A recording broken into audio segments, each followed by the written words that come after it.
Hello friends, welcome back to our channel. So in today's session we'll discuss about one more concept in discrete mathematics, that is introduction to recurrence relations.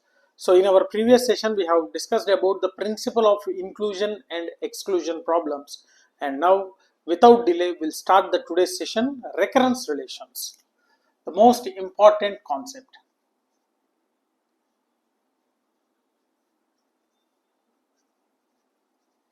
So in this session, we'll discuss about what exactly the recurrence relation means, and we'll see some applications and one example for this recurrence relation. And further in our next sessions, we'll see what are the different types of recurrence relations and the problems related to the recurrence relations. So what is a recurrence relation? So we all know the example of, we all know the problem of Fibonacci series, right? So Fibonacci series. Fibonacci sequence or a series, anything. Okay, so what is a Fibonacci sequence? So the current value will be the addition of previous two values. So a current term will be addition of previous two terms. So we know the sequence. It will start with 0, 1, 1, 2, 3, 5, 8, 13 and so on. See, here the initial values will be there. So initial values are 0, 1.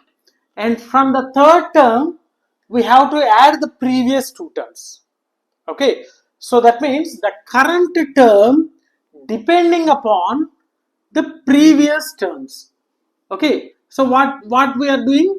Addition. Okay, we are adding the previous two terms to get the current term. So that means we can say the current term can be a function applied on two terms, two previous terms. So that we call it as a Fibonacci sequence, and it can be written as, so f of n is equal to f of n minus 1 plus f of n minus 2. So this is the formula to find out the any term in the sequence, and this is the best example for the recurrence relation. So a recurrence relation is to find the terms in a sequence in a recursive manner. Is called as a recursive relation. Okay, I am writing the definition here. So relation that finds terms in a sequence in recursive manner. In recursive manner is called recurrence relation. Okay, so particularly if there is any sequence or a series, the current term depends upon the previous terms. So the same thing we call it as a recurrence relation. So a relation that finds the terms in a sequence in a recursive manner is called as a recursive relation. And this recursive relation is also called as difference equation. Difference equation. So the best example for the recurrence relation is the Fibonacci series. So we are applying some functionality between two previous terms. So 2, how we are getting 1 means 0 plus 1, and how we are getting 2 means 1 plus 1, 3 means 1 plus 2, so like that and so on. That means we are adding the previous two numbers. So similar to our Fibonacci series, there is a one more example called Lucas series or Lucas problem or Lucas sequence. Okay, see one thing before going to the Lucas sequence. See here, coming to the current term, Fn will be the current term which depends upon the previous two terms. right?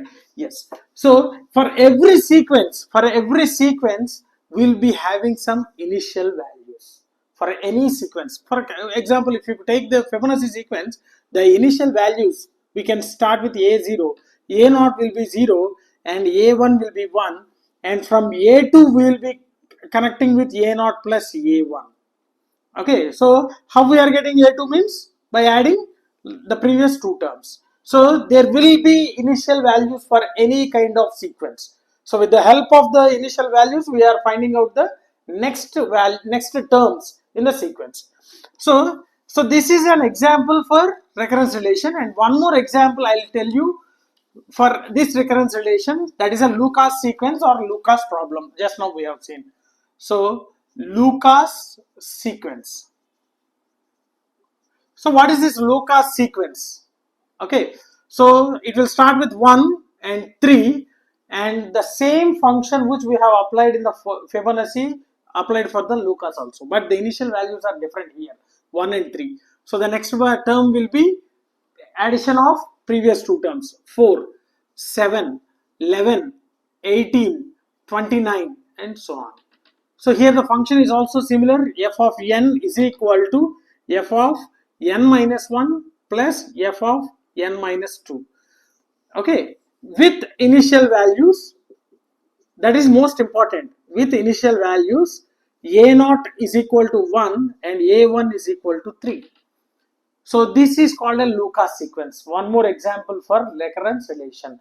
So any kind of relation which finds the current term depending upon the previous terms is called as a recurrence relation.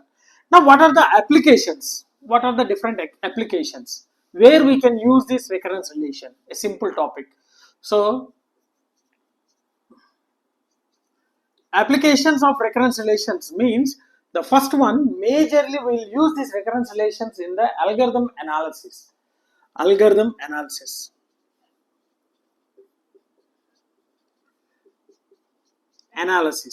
Okay, that too particularly in divide and conquer algorithms. So any kind of problem can be solved by using some algorithms. So there will be a different algorithmic approaches. So in that, one algorithmic approach is a divide and conquer. Particularly for this algorithmic analysis, in order to find the time complexity, we are going to use these recurrence relations. And the second one, counting problems. Counting problems. And the third one, we all know, sequence and series.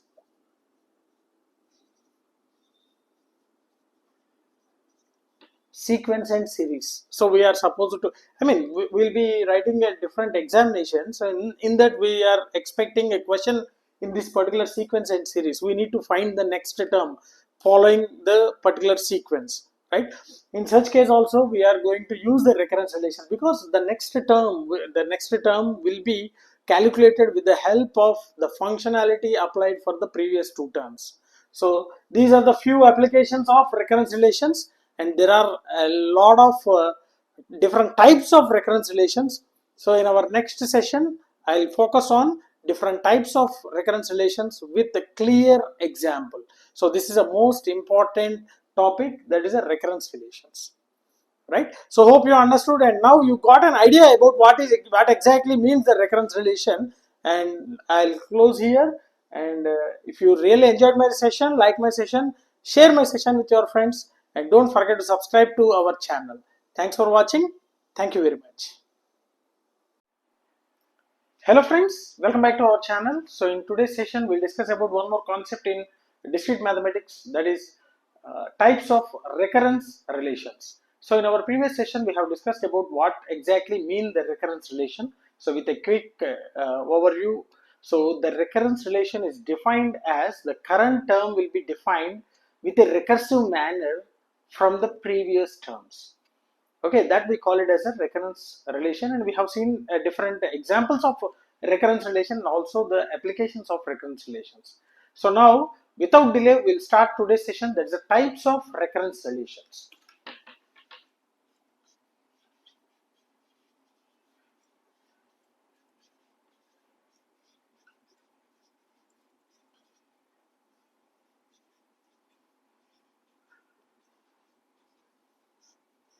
the types of recurrence relation. So majorly these recurrence relations are classified into three categories. One is based upon the linearity, the second one based upon the homogeneous, and the third one based upon the order. So the first one, linearity.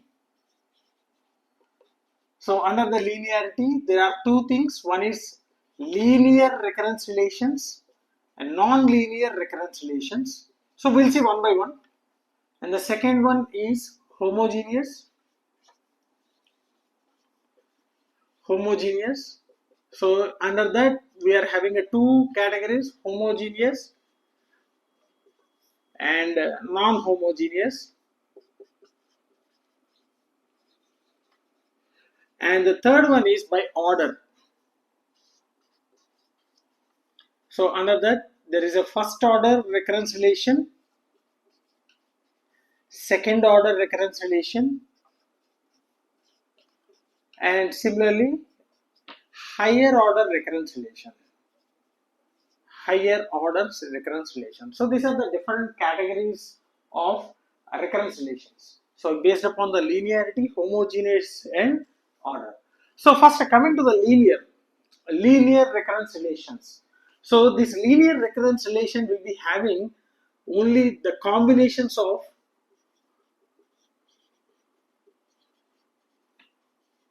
linear terms. Linear terms. So I'll erase all things. The first we'll go with the linear recurrence relation. So what is this combination of linear terms? So that means no powers and no multiples. Okay, no powers or no multiples, right? So that we call it as a linear. So for example, let us take one thing. So some x power n is equal to some x plus some y plus some z, or see, x1 plus x2 plus x3. So this is called a linear recurrence relation. So here we can see there is no power. So x1 always we are having only one power 1. So there is no powers of x, and also there is no multiples. So if this equation is having like this x1 square plus x1 into x2 plus ex2 square, like this, in this form, this we should not call it as a linear, because it is having powers and also it is having multiplications. So only these kind of relation is called as a linear. So there will be no powers as well as no multiples. So generally the syntax or the example for this one is, so as we said that the recurrence relation is defined as defining the terms in a sequence recursively. So we can write it as xn is equal to some c1 into xn minus 1 plus c2 into xn minus 2 plus c3 into xn minus 3 plus and so on. So here there are no powers, where c1, c2, c3 and so on are coefficients or constants. We can call it as a constants. Instead of coefficients, we can call them as a constants. So all the c1, c2, c3 and everything we call it as a constants. So here there are no powers and no multiples. Here we are having a multiple, but this x is multiplied with a constant, right? So there is no problem with that. Okay, so that we call it as a linear. So obviously the next category is a non-linear. The next category, the next type of thing is a non-linear recurrence relation. So hope you understood about the linear recurrence relation. So the next one is a non-linear recurrence relation. So the quite opposite for the linear recurrence relation is a non-linear. So it will be combination of linear terms, comma, powers, comma, multiples. Then we can call it as a non-linearity. Okay, so that means if it is like xn is equal to some x1 square plus x1 into x2 plus x2 square, like this. There are, if there are any powers as well as the multiplications, or you can also go with the x3 plus x4. So some linearity as well as some powers as well as some multiplications. So if any equation is having in this way, that means the combination of linear terms as well as the powers and the multiples, then simply we can call it as a non-linear recurrence relation.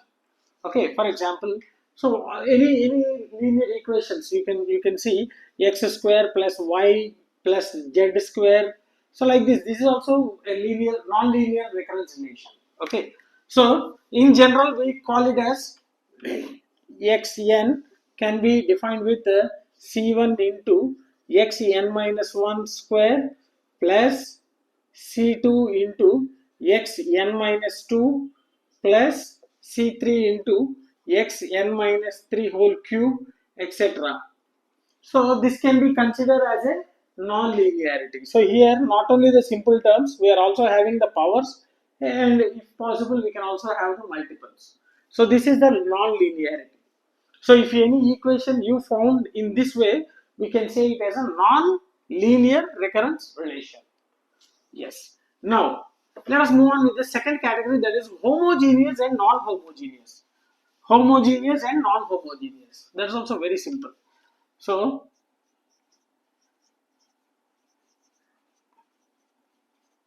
homogeneous recurrence relation. So which recurrence relation, or when the recurrence relation is called as a homogeneous recurrence relation? So if the current term only depends upon its previous terms and independent of any other term. Okay, so if a current term totally depends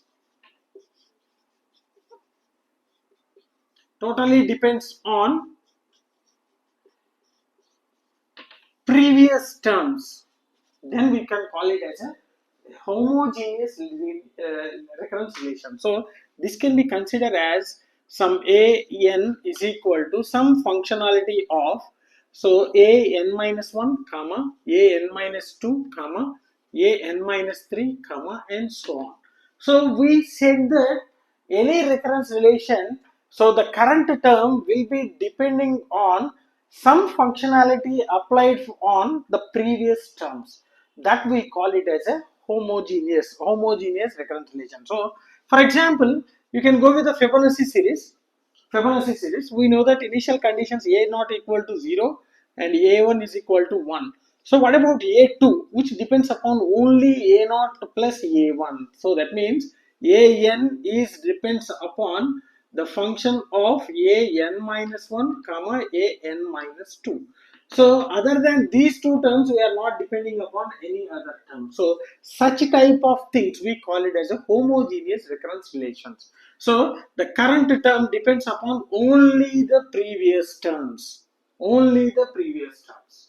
So even we have seen one example like a Lucas sequence. So there also the current term will depends upon only the previous two terms, but the initial values will be different. So that's the only difference, right? So such type of recurrence relations we call it as a homogeneous. Now the quite opposite of this one, that is a non-homogeneous. Non-homogeneous. So when the recurrence relation is called as a non-homogeneous. So if the current term totally depends upon previous terms and other terms and other terms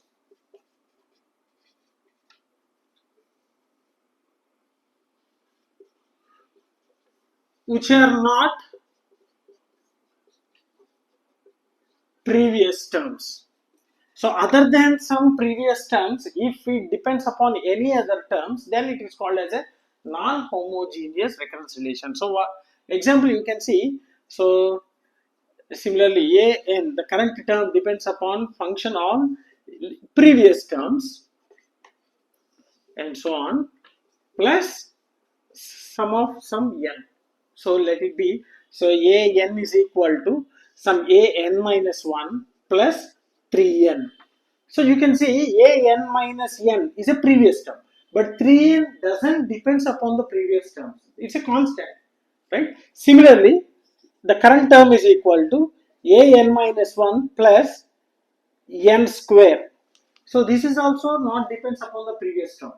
So an minus 1 is a previous term, but n square doesn't depends upon any other previous terms. So if the relation, the current term depends upon the previous terms as well as some other independent term, then we can call it as a non-homogeneous recurrence relation.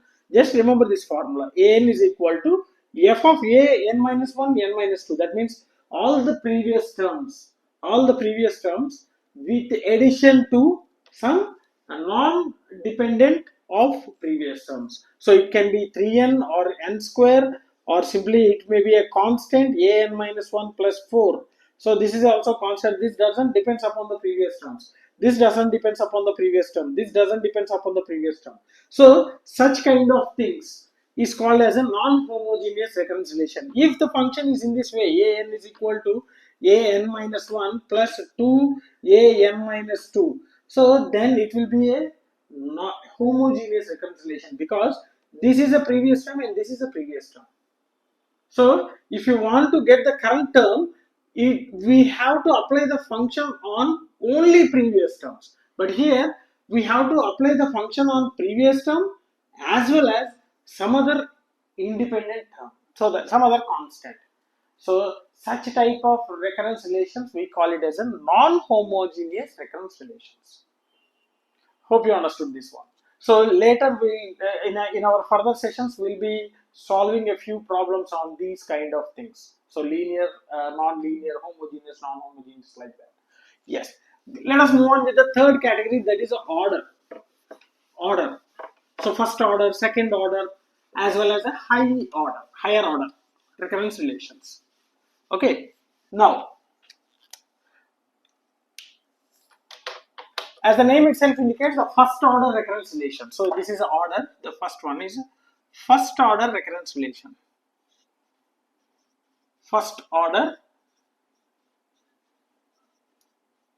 recurrence relation. So the name itself indicates the first order means the current term will completely depends upon the just previous term, one previous term. So current term depends on only one previous term. So it can be represented as an is equal to an minus 1. So this will be depending on only the n minus 1, where n is greater than or equal to 1. Greater than or equal to 1. So n should not be 0. Okay, n should not be 0. N should be minimum, n should be greater than or equal to 1. Right? So you can also write it as an is equal to an minus 1 plus 3. This is also the first order, because this is a non-homogeneous. Okay, it's a non-homogeneous, but it only depends upon the previous term, n minus 1 term.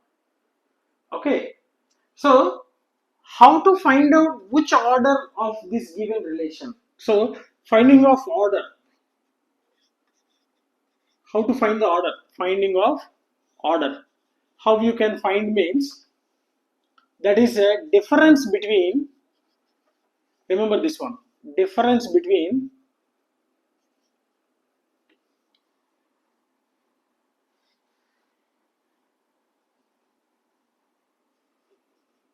higher subscript and lower subscript. Higher subscript and the lower subscript. Okay, so this is the most important thing. So here we know an, this is the subscript. A square, this is the superscript. Okay, just remember. So this is the subscript. So here n is a subscript and n minus 1 is a subscript. But if you are having a square plus b square, 2 is a superscript. Okay, so here the finding of order. If you are having any equation and if you are, I mean, you are supposed to find the order. So simply you can go with the difference between higher subscript and lower subscript. For example, this one, what is a higher subscript? Higher subscript is n. Okay, n. Lower subscript is n minus 1. So n minus n plus 1. So, or simply you can write it n minus of n minus 1, which is n minus n plus 1. So, what is the order? First order recurrence relation. That is a first order recurrence relation. So, higher subscript and lower subscript, we need to find out the difference. Hope you understood about the first order recurrence relation. Now, we will go with the next one, that is a second order. Simple. Second order depends, current term depends on two previous terms. Okay, it depends upon two previous terms. So two previous terms means a n will be depending on a n minus 1 and a n minus 2. So nth term will be depending upon n minus 1 and n minus 2. So where n is greater than or equal to 2. N is greater than or equal to 2. So here also you can find the order. You are having an equation in this way, and if you are want to find out the order, which order this equation means, so what is the highest order? N minus lowest order n minus 2, which becomes n minus n plus 2, which is second order recurrence relation. So this is the very important thing. If any equation is given and if you want to find out which order it is, simply make sure the difference between the higher subscript and the lower subscript. Subscript means this one, right? So second order always depends upon the two previous terms. That means nth term depends upon n minus 1 and n minus 2. Next, so other than the second order and the first order, all the remaining will comes with the higher order. So higher order, you can see it depends upon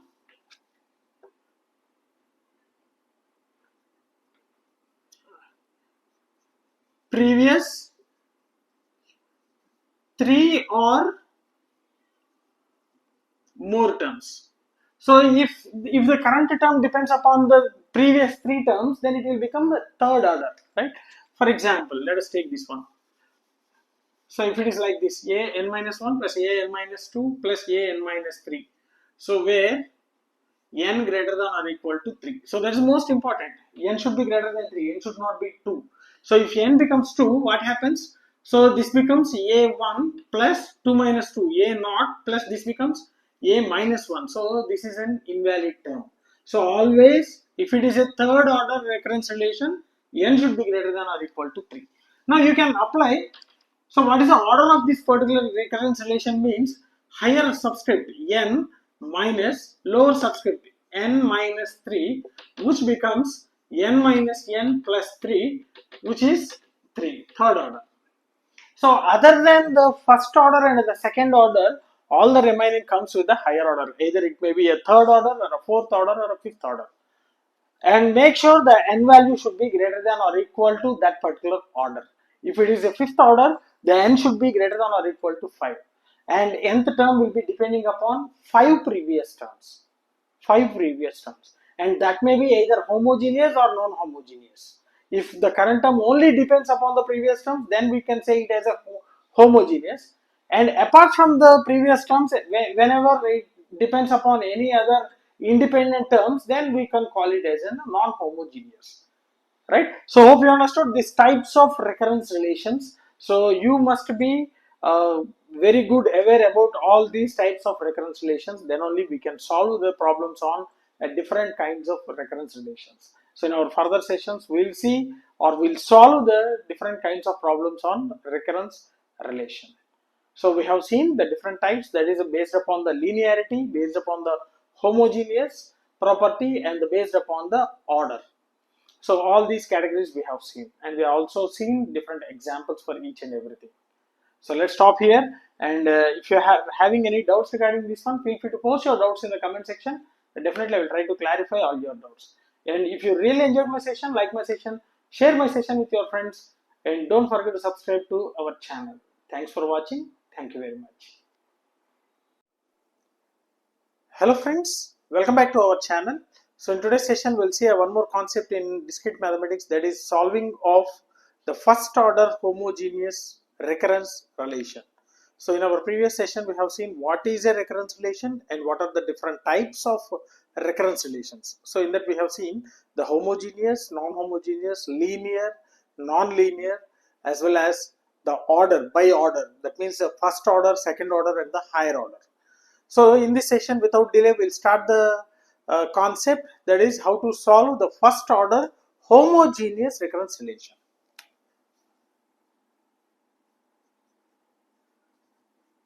First order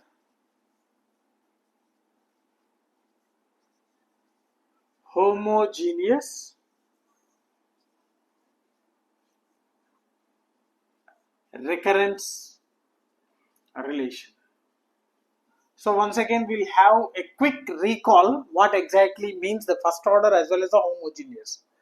So recurrence relation, coming to the recurrence relation, so based upon the current term, I mean in order to find the current term in a sequence, so we'll be using some recursive manner of the previous terms. So that we call it as a recurrence relation. So finding out of a term in a sequence from the previous terms.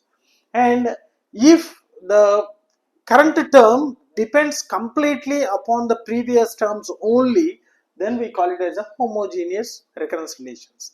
And coming to the first order recurrence relation, so that means the current term will be depending on exactly the one previous term. So we have seen the thing. So how can we find out the problem which is a first order or not? That means we need to find out the order by differencing the higher subscript with a lower subscript. Okay, so coming to this first order, it will be in this way: a n is equal to, okay, so similarly like c1 into a power n minus 1, okay, c1 into a power n minus 1, because so here the current term, so this is the current term, okay, current term, so that will be depending exactly on the previous term. This is a previous term, and where c is a constant. C is a constant. So the order, what is the order? Is the higher subscript is n minus lower subscript n minus 1. So that becomes n minus n plus 1. So the order is 1. So this is a first order recurrence relation. And one more thing, here the condition is very important, where n is greater than or equal to 1. So n is greater than or equal to 1. Okay, so hope you understood this one. Now the general solution, I'll write here, general solution for any kind of problem regarding this first order homogeneous recurrence relation, the general solution is an is equal to c power n into a naught. So this we have to remember. So this is for first order recurrence relation. For first order recurrence relation, for given problem, we need to find this format.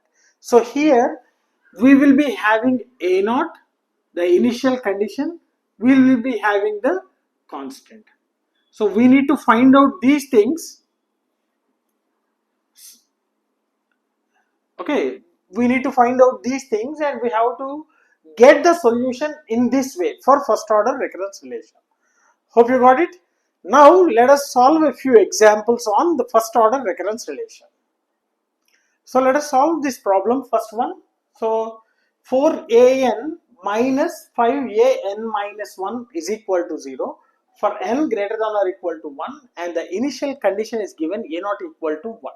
So for this particular equation, we need to solve this particular recurrence relation. Okay, now first we have to find out the order. How can we find out the order? So here today's concept is first order homogeneous recurrence relation, so obviously we can say this is a first order.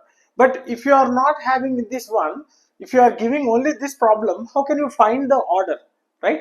So what is that order? In order to find the order, the difference between highest subscript and lowest subscript. So highest subscript is n and lowest subscript is n minus 1, obviously, which is nothing but 1. So this is a first order recurrence relation. And one more thing we have to check, that is n should be greater than or equal to 1. If n is greater than or equal to any other number, first we have to change that relation to the first order recurrence relation. Okay, now so you can see, you can write this as 4an is equal to 5an minus 1 and an is equal to 5 by 4 into an minus 1. So this is in a similar way that an is equal to some constant into an minus 1. So here the c is equal to, we can directly write it as 5 by 4. The constant is a 5 by 4. Now the solution is not this one, solution is this one. Solution is an is equal to c power n into a naught. So we are having the initial condition a naught. So this will becomes 5 by 4 whole power n into 1, which means an is equal to 5 by 4 whole power n. So this is the general solution for this first order recurrence relation. Okay, so hope you understood. So like that we have to find out the solution of this formula, okay, not this one. So we can make the relation in this formula to find out the c, but the general solution for any first order recurrence relation will be this one, an is equal to c power n dot a naught. So sometimes we'll be giving some a1 or a2 values. From that we have to get the a naught value and substitute in this particular solution. So let us see one more example in such a manner. So let us solve the second example. So here an minus 7an minus 1 is equal to 0 for n greater than or equal to 1. So this is a first order recurrence relation. We need not change anything because here we are having n greater than or equal to 1. And the initial condition was not given, but a2 value has been given. a2, that means a third term. a2 means third term. So but we need an initial condition a naught for first order recurrence. So let us find out. So from this what we can write, an is equal to 7 into an minus 1. So this implies c is equal to 7 because an is equal to c into an minus 1, because this is a first order. So the current term only depends upon the exactly previous one term. So if n is a current term, the previous term will be n minus 1. So this will be depending on this one, n minus 1. So c is 7. Now we got a 7. Now what is the formula, general formula? an is equal to c power n a naught. So here from this one, okay, let us take n is equal to 2 because we are having a2. So a2 is equal to 7 into a1. Okay, hope you understood. N is equal to 2. From this particular equation, we are substituting n is equal to 2. So a2 is equal to 7 into a1. So a2 value is 98. 98 is equal to 7 into a1. Then becomes a1 is equal to how much? 14. So a1 becomes 14. Is it sufficient? So no, it is not sufficient because we required a naught value. Now let us substitute n is equal to 1. N is equal to 1. So a1 is equal to 7 into a naught. 7 into a naught. So here we are having a a1 value. So 14 is equal to 7 into a naught. That becomes a naught equal to 2. a naught equal to 2. Is it sufficient? Yes. So in order to find the general solution, this one will be the sufficient. So the general solution for given recurrence relation, okay, is an is equal to c. What is the c value? 7 power n into a naught. A naught is 2. So this is the final solution for given first order homogeneous recurrence relation. So here we have not given the initial condition. So here we have given some a2 value. With the help of a2 we need to find the a naught, because the general solution is containing a naught value. So we are substituting n value as 2, so that we are getting a1 value, and if we are substituting n is equal to 1, we will be getting a naught value. So obviously we will be getting the general solution. So hope you understood this. So let us solve one more example. So let us solve the third one, that is an plus 1 is equal to 4an. Okay, so first let us check whether it is a first order recurrence relation or not. So this is not a first order because n greater than or equal to 0. So always the first order recurrence relation, the n value will be greater than or equal to 1. So first we need to convert it. So in order to convert it, replace n is equal to n minus 1. So substitute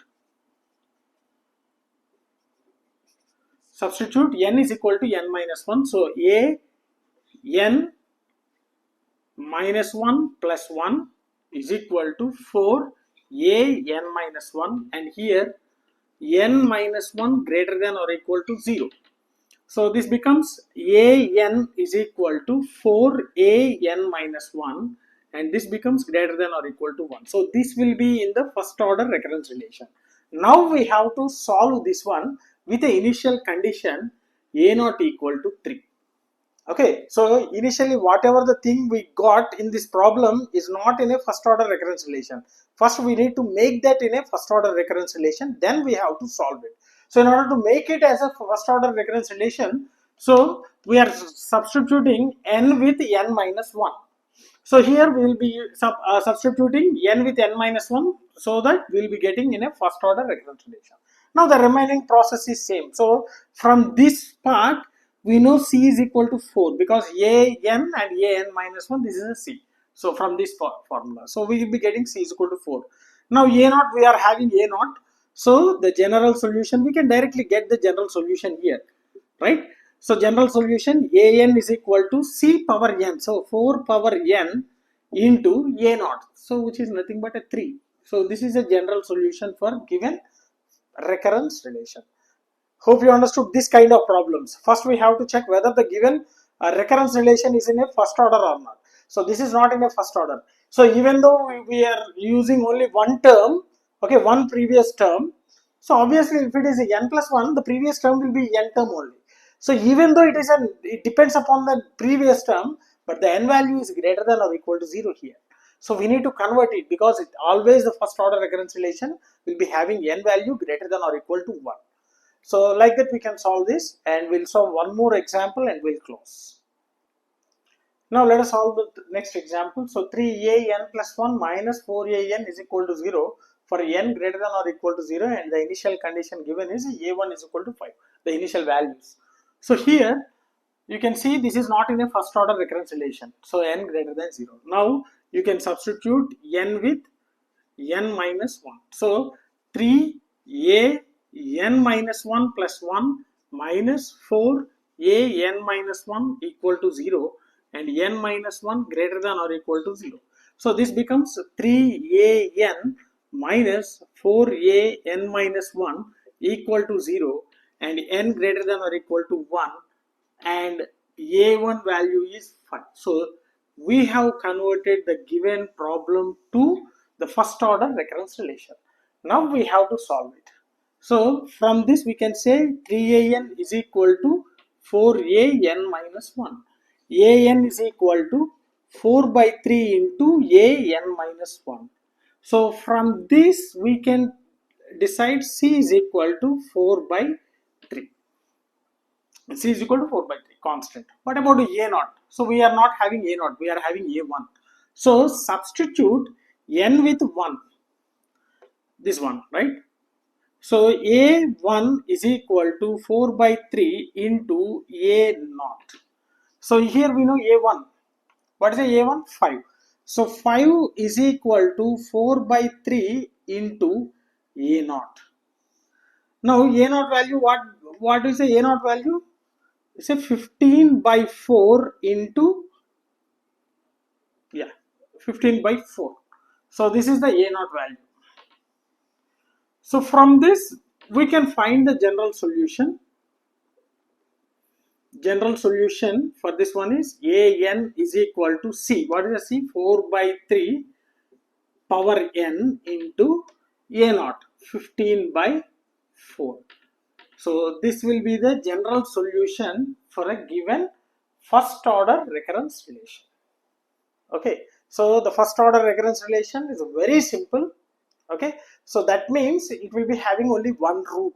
So this is, we can call it as a root. Okay, so this we can call it as a root. It's a constant. It's a constant, right? So hope you understood this one. First order homogeneous recurrence relation. So whenever an equation or any relation was given, first we have to find out the order of that particular recurrence relation, and we have to follow the procedure, because coming to the second order and the third order, the procedure will be somewhat different. Okay, even for non-homogeneous recurrence relations also. So this is all homogeneous, because here you can observe for any recurrence relation so far we have solved, there are no powers, there are no multiples. Okay, only linear terms will be there, the combination of linear terms, without powers as well as without multiples. So if the recurrence relation is having the powers and the multiples, then we will be calling it as a non-linear, and there is no other constant, depends upon any, no other constant, only depends upon the previous terms only. So that's also homogeneous. If we are having the equation with any other constants, then we can say it as a non-homogeneous recurrence relations. So we'll solve all the problems, all the cases, so in our coming sessions. Okay, so hope you understood this one, and if you feel any difficulty regarding this one, feel free to post your doubts in the comment section. Definitely I will try to clarify all your doubts. And if you really enjoyed my session, like my session, share my session with your friends, and don't forget to subscribe to our channel. Thanks for watching. Thank you very much. Hello friends, welcome back to our channel. So in today's session we'll see one more concept in discrete mathematics, that is how to solve the second order homogeneous recurrence relations. So in our previous session we have seen the definition of recurrence relation and what are the different types of recurrence relations, and also we have seen how to solve the first order homogeneous recurrence relation. So without delay we'll start today's session, how to solve second order homogeneous recurrence relation.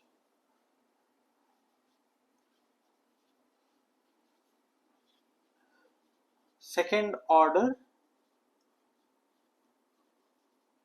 homogeneous recurrence relations. So here also we'll be giving some recurrence relation. So from that recurrence relation we need to find the general solution. But here first let us see what is a second order. Second order means the current term will be depending upon the two previous terms. Okay, so that will be in the form of an is equal to some c1 into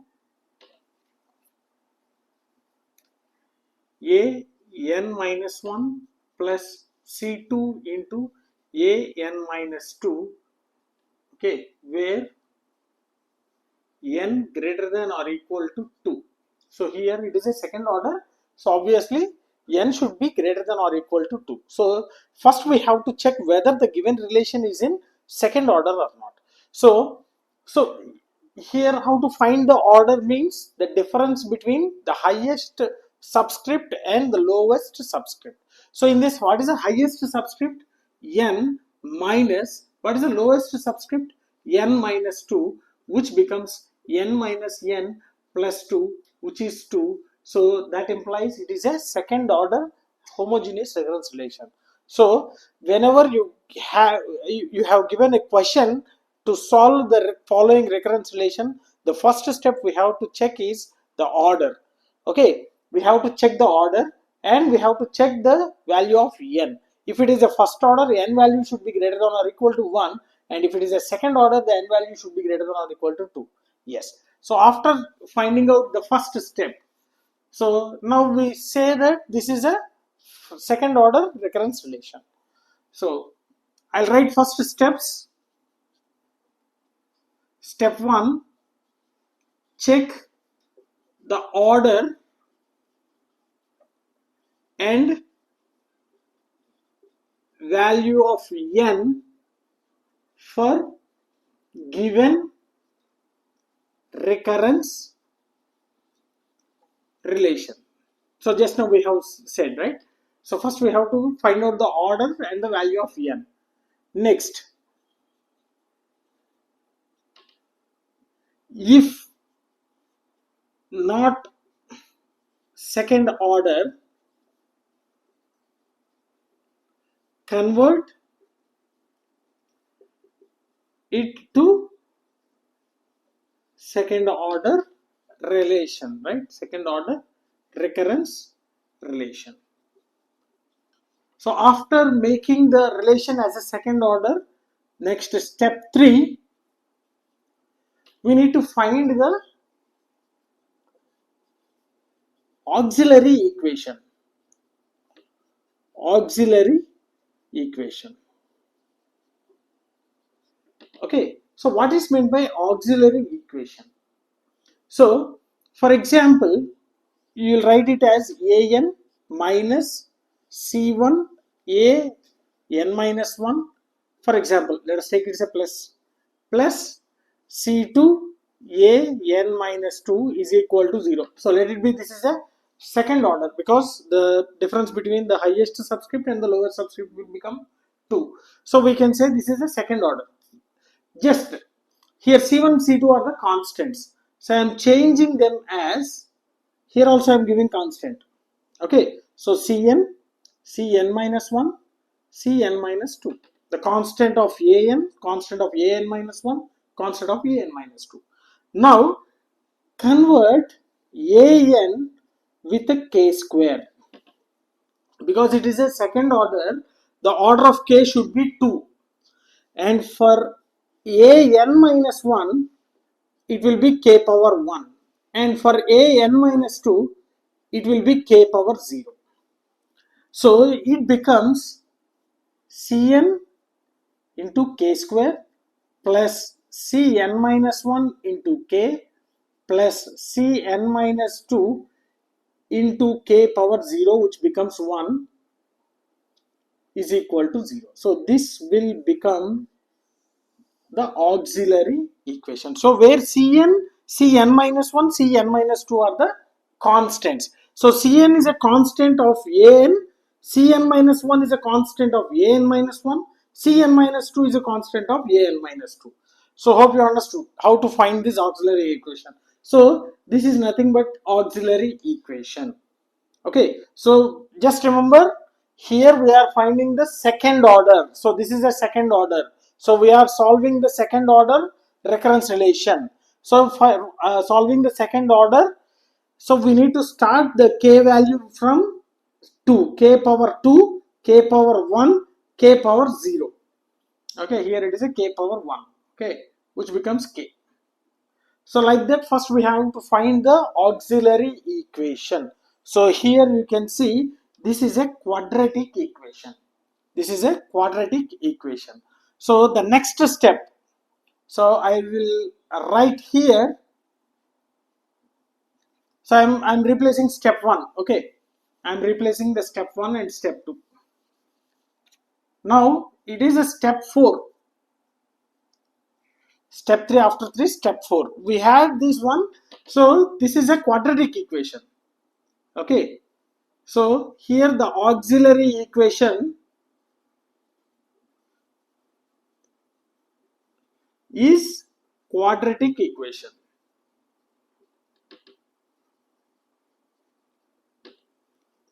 Okay, because it is a second order, right? If it is a third order, it is not a quadratic equation.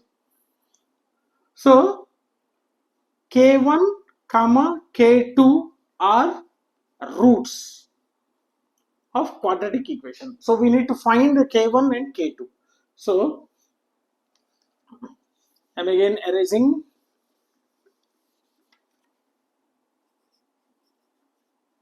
Step 5. So find K1 and K2 from this quadratic equation. So now we are having two roots K1 and K2. Okay, so the first step we need to find whether the given relation is a second order. Second step, if it is not a second order, so we need to convert it into a second order. Step 3, from that second order recurrence relation, we need to find the auxiliary equation by replacing the an values with the k powers. So after that, step 4, this quadratic equation will become the auxiliary equation. Yes, the auxiliary equation will become a quadratic equation. So there will be two roots. Okay, so there will be two roots. Two roots for a quadratic equation. We know any quadratic equation will be having two roots. So let it be two roots K1 and K2. Now the next fifth step, we need to find the K1 and K2 from the quadratic equation. So after that, so hope you remember this one, right? I'm erasing. Here there are three possibilities. Okay, so K1 and K2 are distinct. That means different. Okay, K1, K2 are distinct. K1, K2 are equal. That's the third one, second case. Next, K1, K2 are complex. There is a chance of getting the complex roots also, right? Complex roots also. So here, after finding of the roots K1 and K2, there are three possibilities. One is distinct, equal, and complex. If K1 and K2 are distinct, then the general solution, okay, this is a step 6. General solution will become an is equal to, okay, a into k1 power n plus b into k1 k2 power n. So this will be the general solution. And k1 k2 are equal. If the second case k1 k2 are equal, then also the general solution is in this way. An is equal to a k power n,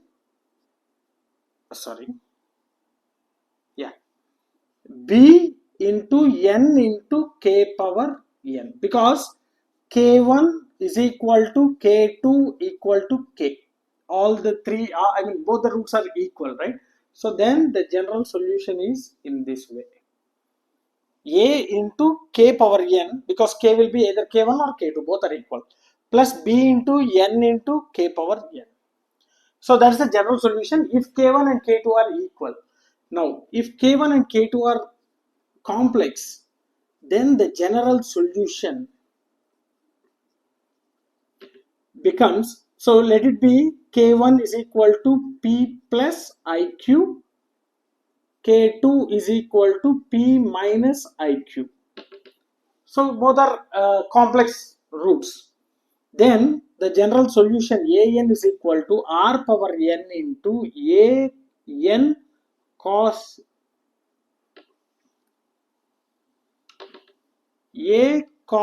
n theta plus b sin n theta. Okay, this is the general solution where r is equal to root of p square plus q square and theta is equal to tan inverse q by p. Okay, so this is the general solution for given second order recurrence relation if k1 and k2 are complex. So these three are most important. Okay, till step 5 all the steps are same. I mean for every problem it will be same. So first we need to find the order, the second we need to find the auxiliary solution, and then we have to find out the roots. From here, this is a case 1, case 2, case 3. So based upon the result of the roots, so if the roots are different, we need to follow this case. If roots are equal, we need to follow this case. If roots are complex, we need to follow this case. Okay, hope you understood? Yes. Now, let us solve a problem so that still if you are having any doubts, everything will be fed out, right? So let's start the problem. Now let us solve this one. So here given one recurrence relation, we need to find the general solution for this recurrence relation. So we need to check the order. So obviously it will be second order because the difference between highest, that means n, and the lowest subscript n minus 2. n minus 2 which becomes 2, that is a second order. Now check with the n value. So n value is greater than or equal to 2. So for any second order recurrence relation, the n value should be greater than or equal to 2. Yes. And they are also given two initial conditions, a not equal to -1 and a1 is equal to 8. With the help of these things, we have to find out the general solution. Now, let's start. Step 1 completed, step 2 completed. We know it is a second order recurrence relation. Now, auxiliary equation. What is an auxiliary? Auxiliary equation. So, what is the constant of an? 1. So, 1 into an should be replaced with k square plus 1 into k minus 6 into k power 0 is equal to 0. So that implies it becomes k square plus k minus 6 is equal to 0.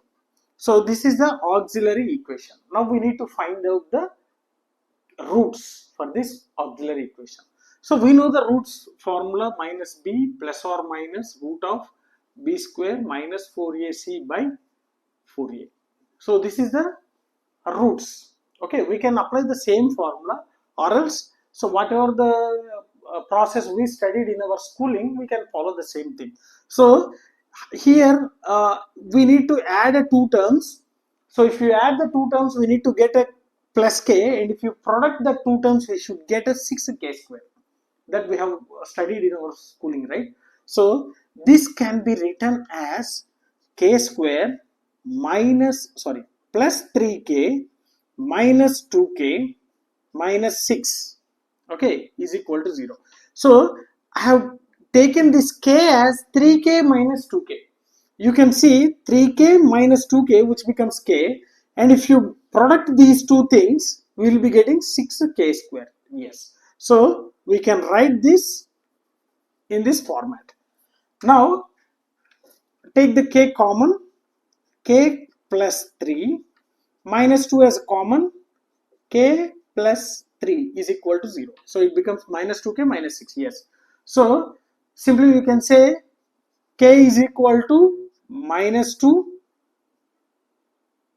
and k is equal to 3. So this becomes k1, this becomes k2. Or else this is a k2, this is k1. No problem. Doesn't matter with the order, right? So we are having a two roots k1, k2. So one with a minus 2, sorry, the reverse, I have taken it as a reverse. K1 will be 2 and K2 will be minus 3. So you can take this as a K2 and this as K1, no problem. Okay. So now what we have to do? Here two roots are distinct. Okay. So you can also apply the same formula. You can also apply this formula so that we'll be getting only these things. So just try with that. Okay. Yes. Now K1 and K2 are distinct, right? Now if they are distinct, the general solution will be n is equal to a into k1 power n plus b into k2 power n. Okay. Now apply k1, k2 in this equation. Let it be 1. So apply k1 and k2 in equation 1. So a n is equal to, what is a? Sorry, a we don't know, we need to find it. K1 means 2 power n plus b into k2 minus 3 power n. Okay, this is the equation 2, right? So we need to find the constants a and b. So in order to find the constants a and b, we are having some initial conditions. So initial conditions or values, you can also call them as initial values. So we know a0 and a1, so let it be, so let n is equal to 0. First, a0 equal to a into 2 power 0 plus b into minus 3 power 0. So this becomes 1, this becomes 1, a0 value is minus 1. So it becomes a plus b equal to minus 1. Okay, so a plus b equal to minus 1. This becomes the third one, equation 3. Okay, now let n is equal to 1. Okay, so a1 is equal to a into 2 power 1 plus b into minus 3 power 1. So a1 value 8. So 2a minus 3b, okay, is equal to 8. So this is a 4, equation 4. So we are having two equations. With these two equations, we can find the value of a and b. Now multiply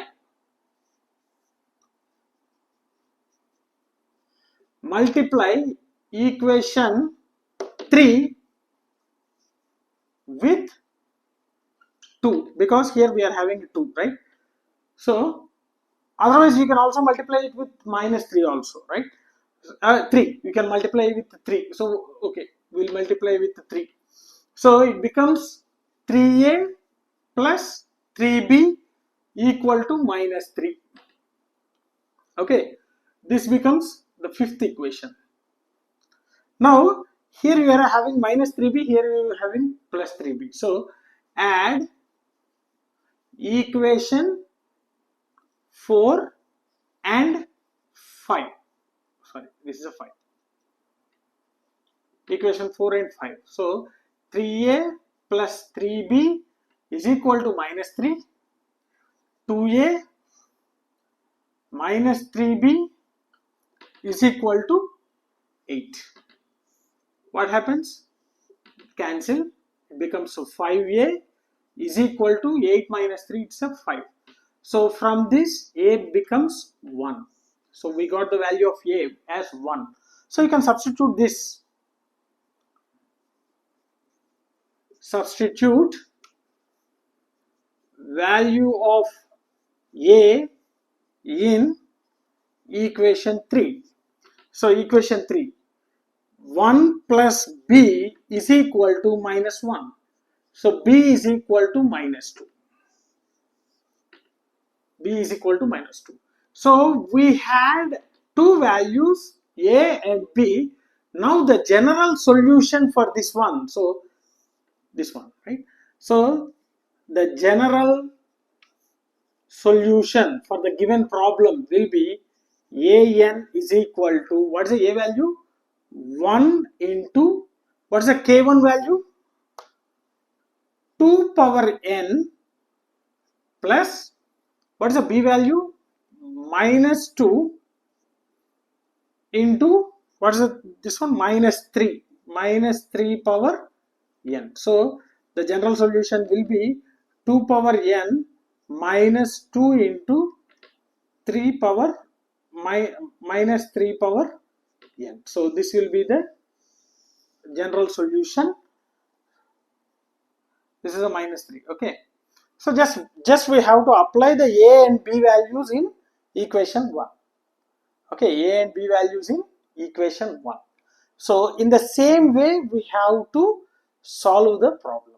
So first step, we need to check whether the given equation or a relation is in second order or not. If not, we have to convert it. Then we have to find out the auxiliary equation. From that auxiliary equation, obviously if you are finding the auxiliary equation for the second order, definitely you will be getting the quadratic equation.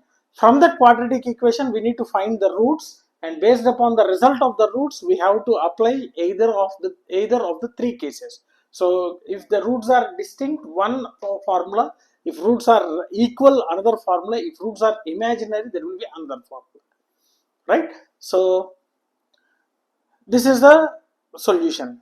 Hope you got it. Okay, so just after getting the a value and b value, substitute these two values in equation 1, so that all the constant has been replaced with roots also are replaced. So here you will be getting an is equal to, so I'll write here, an is equal to 2 power n minus 2 into minus 3 power n. So this is the general solution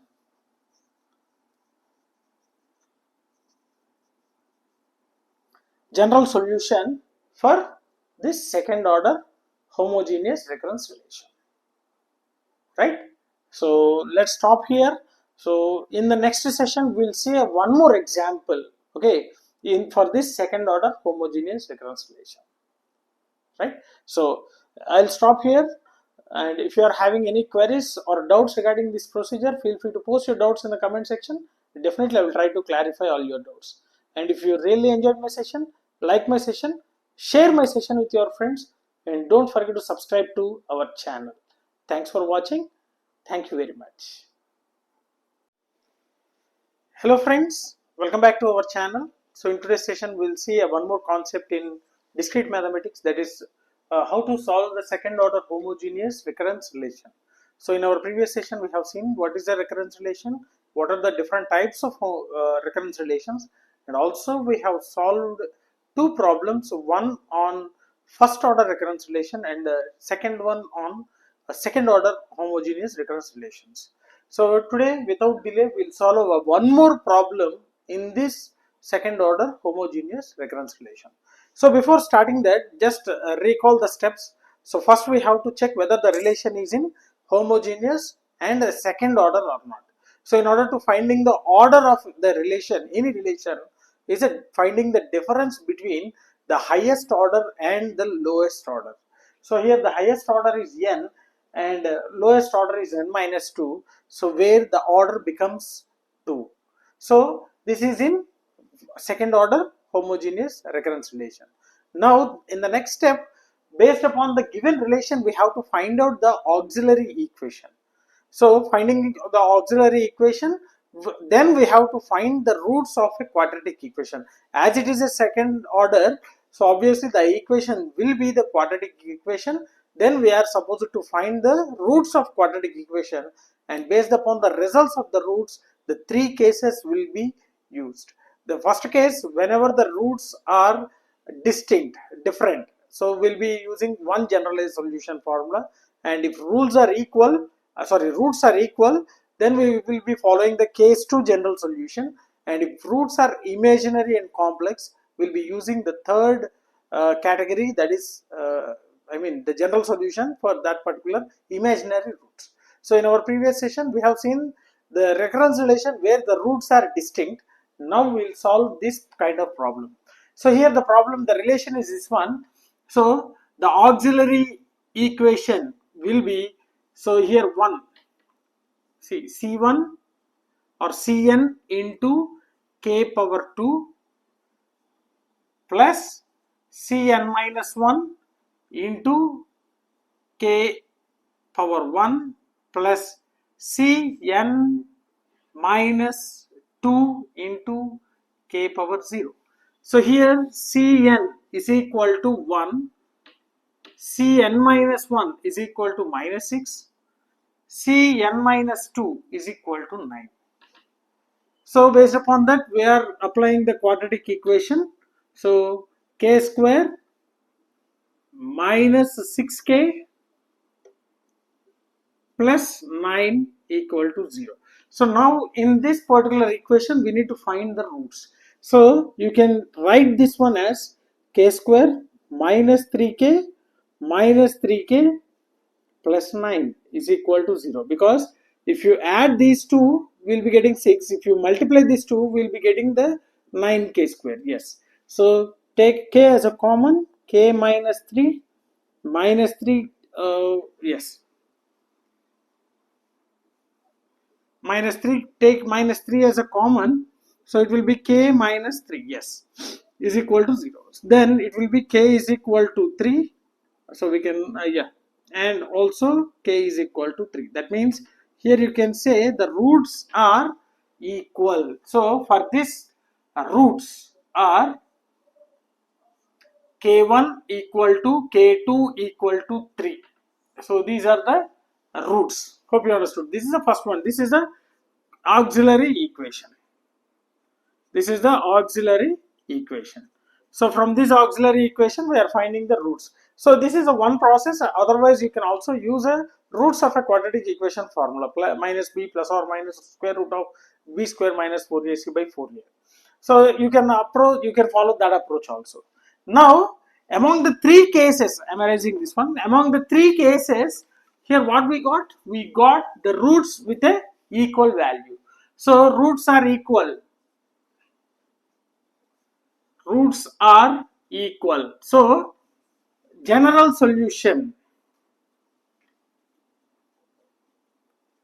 will be a k power n plus an is equal to a k power n plus b into n plus k power n. So this is the general formula where we know k value. So an is equal to, we don't know the capital A, so where k is 3. So 3 power n plus, we know b, we don't know b, so b into, we don't know n into k power n, again it is a 3 power n.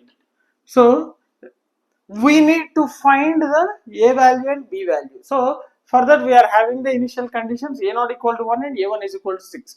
So if this one, now n is equal to 0, a not equal to a into 3 power 0 plus b into 0 into 3 power 0. So this becomes 0. So a not is equal to a, where 3 power 0 is equal to 1. So therefore a will become, a naught value, what is the a naught value? 1. So a naught value, a value will be 1. Now substitute n is equal to 1, because if we had a1, so it will be a1 is equal to a into, what is the k value? 3 power 1 plus b into, what is the n value? 1 into 3 power 1. So a1 value is 6. So 6 is equal to 3a plus 3b. Okay, sorry, 3b. Now let it be, this is equation 1. So from equation 1, a is equal to 1. So this becomes 3 into 1 plus 3 into b is equal to 6. So that implies 3b is equal to 6 minus 3. So 3b is equal to 3. So b is equal to 1. Now we are having the values a value and a b value. Now the general solution will become an is equal to, what is the a value? 1. 1 into 3 power n plus, what is the b value? 1. 1 into n into 3 power n. So that becomes 3 power n plus n into 3 power n, an. So this will be the solution for this second order homogeneous recurrence relation. Okay, so hope you understood. This is the second case. So in our previous session, we have also solved one problem of second order homogeneous recurrence relation, but there we got the roots are as a distinct roots. So but here the roots are equal. So this becomes a k only. k is equal to, so k1 is equal to k2 is equal to 3. So there are two roots because of its quadratic equation. If you go with the 3 order, so we'll be having three roots. Okay, third order homogeneous recurrence relation, we'll be having 3 different roots. So that we'll see in our next session. Third order homogeneous recurrence relation, which is also called as a higher order homogeneous recurrence relation, right? So hope you understood. So we need to remember the 3 formulas when the rule, the general solution, when the roots are equal, when the roots are distinct, and when the roots are imaginary and complex. So accordingly, we will be having the initial conditions. If the question doesn't have any initial conditions, so this will be the general solution. Remember that. If your question is having the initial conditions, we need to find out the A and B values. If your question doesn't have the initial conditions, then this will be the general solution. Okay, so hope you understood this one. Let's stop here. And if you feel you enjoyed the session, like my session, share my session with your friends, and don't forget to subscribe to our channel. Thanks for watching. Thank you very much. Hello friends, welcome back to our channel. So in today's session, we'll discuss about one more concept in discrete mathematics, that too in the recurrence relation, that is a higher order linear homogeneous recurrence relation. So in our previous session, we have seen the first order homogeneous recurrence relations and second order homogeneous recurrence relations, and now we'll go with the higher order recurrence relations. So without delay, we'll start our session. So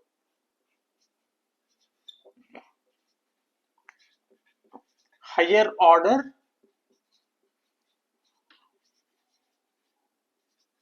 homogeneous recurrence relations. So in today's session, we'll discuss about the introduction, that means how to solve the higher order homogeneous recurrence relations, and in our next session, we'll see an example problems how to solve the higher order. So first of all, what is this higher order? So we have studied or we have discussed about the first order and the second order. If any recurrence relation was given, so how to find the order means the difference between the highest subscript and the lowest subscript, that we have discussed. So with respect to that particular formula, we are going to find out the order of any homogeneous recurrence relation. So higher order means the current term will depend on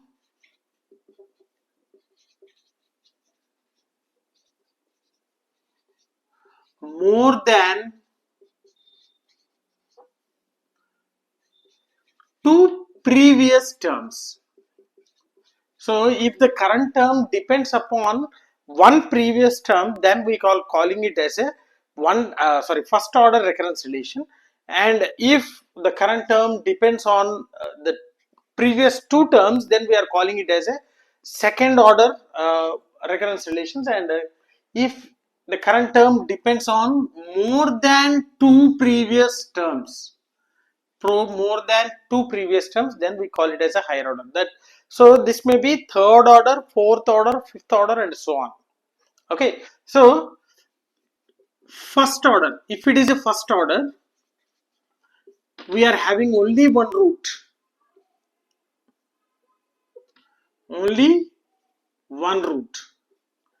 Coming to the second order, if it is a second order, it will be having two roots, and if it is a third order, obviously it will be having three roots. If it is fourth order, four roots, and so on. So the higher order can be any one among these things. Okay, the first order, second order, and the higher order, we are calling it as a higher order. So whatever the steps we have discussed while solving the second order will be similar for the third order and remaining orders also. So we'll be mainly concentrate on this third order.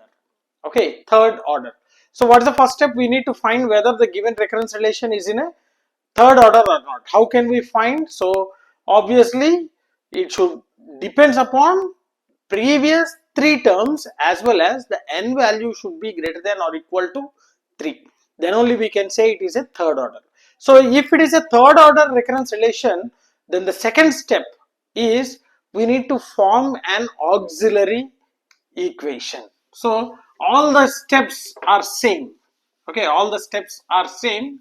So mainly now I am considering the third order. I'm teaching you about the third order homogeneous recurrence relation. So even though it is a third order, it will be calling it as a higher order. Okay.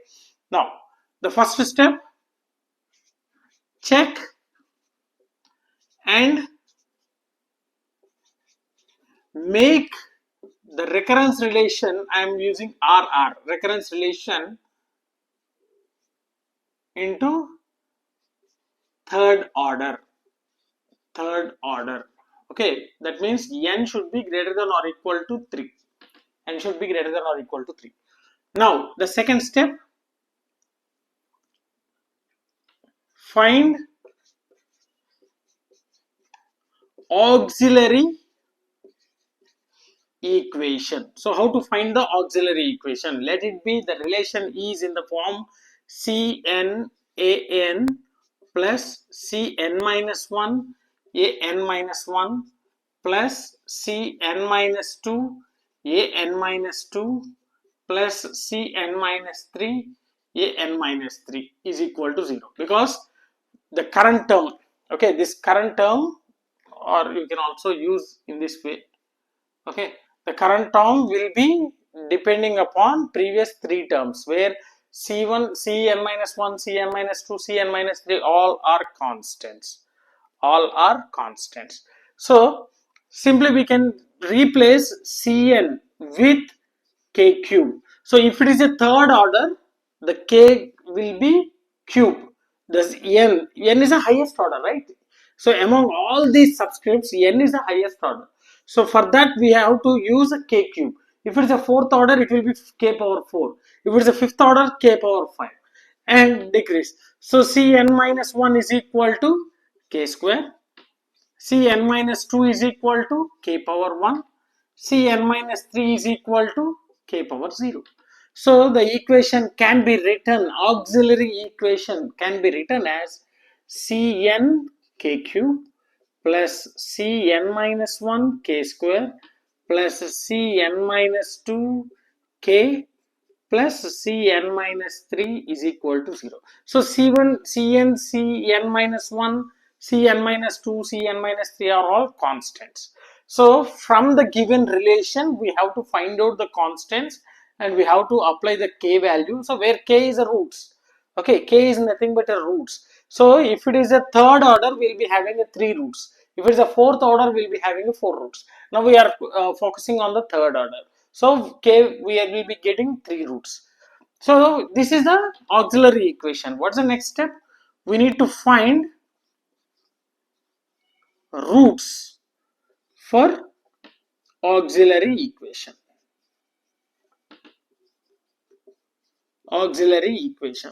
So whereas Cn, Cn minus 1, Cn minus 2, etc., all are constants, and k are auxiliary, roots. So we'll be having 3 roots, k1, k2, k3 are roots. Okay, k1, k2, k3 are roots. So now here we will be having 3 cases. Okay, if roots are real, if roots are distinct or equal or real and imaginary, similar to our second order. So what is the general solution for these 3 cases? Now I am arranging this one, right? First step, second step, third step. Now we are having a k1, k2, k3 values. Now we need to find the general solution. So what is the general solution? Okay, so case 1. What is the case 1? Roots k1, k2, K3 are distinct. Distinct means different. Okay, all the three roots are different. If all the three roots are different, then the general solution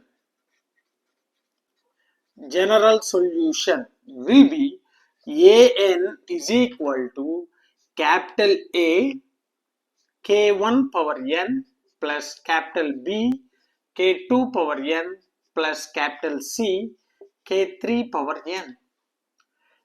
Okay, so where k1, k2, k3 are roots and a, b, c are constants. So this is for third order. This is for third order. If suppose we are having a fourth order recurrence relation, then the general solution will be in the same way: a k1 power n plus b k2 power n plus c k3 power n plus d k4 power n, if it is a fourth order. Similarly, if it is a fifth order, then it will be having 5 roots. So along with this particular expression, so one more root will be added. So e into k5 power n. So this is for third order and this is for fourth order, and it will be keep on going. Okay, and see, I'm erasing this one. Hope you understood. So the same formula you can apply for any order. Okay, any order. Now case 2. So what is a case 2? Case 2 means roots k1, k2, k3 are equal. If all the three roots are equal, then the general solution is an is equal to a plus bn plus cn square into k power n. Okay, so this is the formula for third order. Then what about if it is a fourth order? An is equal to a plus bn plus cn square plus dn cube into k power n. So this is for fourth order. For fifth order, there will be one more quotient, that is e into n power 4. So the same thing applied for different orders, higher order. So we are calling it as a higher order. So I am erasing this one. Next, case 3. Roots are real and imaginary. Okay, real and imaginary. If roots are real and imaginary, then the general solution will be an is equal to a into k1 power n plus r power n into c1 cos n theta plus c2 sin n theta. Okay, so where k2 is equal to k3 is equal to r is equal to root of p square plus q square, and theta is equal to tan inverse of q by p. So this is the formula. So here, if the roots are real and imaginary, if one root is we are getting one root and the two roots are imaginary. So imaginary means p plus or minus I into q. Okay, p plus or minus I into q. So then p square plus q square will become r and k1 power n, and theta is equal to tan inverse qp. And if we are getting 4 roots, among 4 roots, if two roots are equal, then this will become this formula. Okay, if two roots are equal. So hope you understood this one. Case 1, case 2. Okay, so which we have discussed in our second order recurrence relation also. So case 1, case 2. Now coming to the case 3. So if it is a fourth order and fifth order, automatically one more term will be keep on adding. Coming to this case 3, This is for third order. Okay, what we have written is for third order. And if it is for fourth order, so case 4, case 3, fourth order. Fourth order means we'll be having K1, K2, K3, K4. 4 roots. Okay, 4 roots. So if we are having a 4 roots and 2 are equal, so if K1, K2 are equal and K3 and K4 are P plus IQ, then the formula will be AN is equal to, both are equal. So if both are equal, we know the formula A plus BN into K power N plus Rn, R power N into C1 cos N theta plus C2 sin N theta. And the remaining are same. Kr is equal to K2 and K3. K3 and K4. K3 and K4, which is nothing but P square minus Q square. And theta is equal to tan inverse Q by P. Okay. So this is one. Now, one more question. If both are different, K1 and K2 are different. Okay, if K1 and K2 are different. So remember all these formulas, simple. So I'm arranging this one. Okay, if both are different, okay, case 3, this is also case 3. Okay, fourth order, K1, K2, K3 and K4.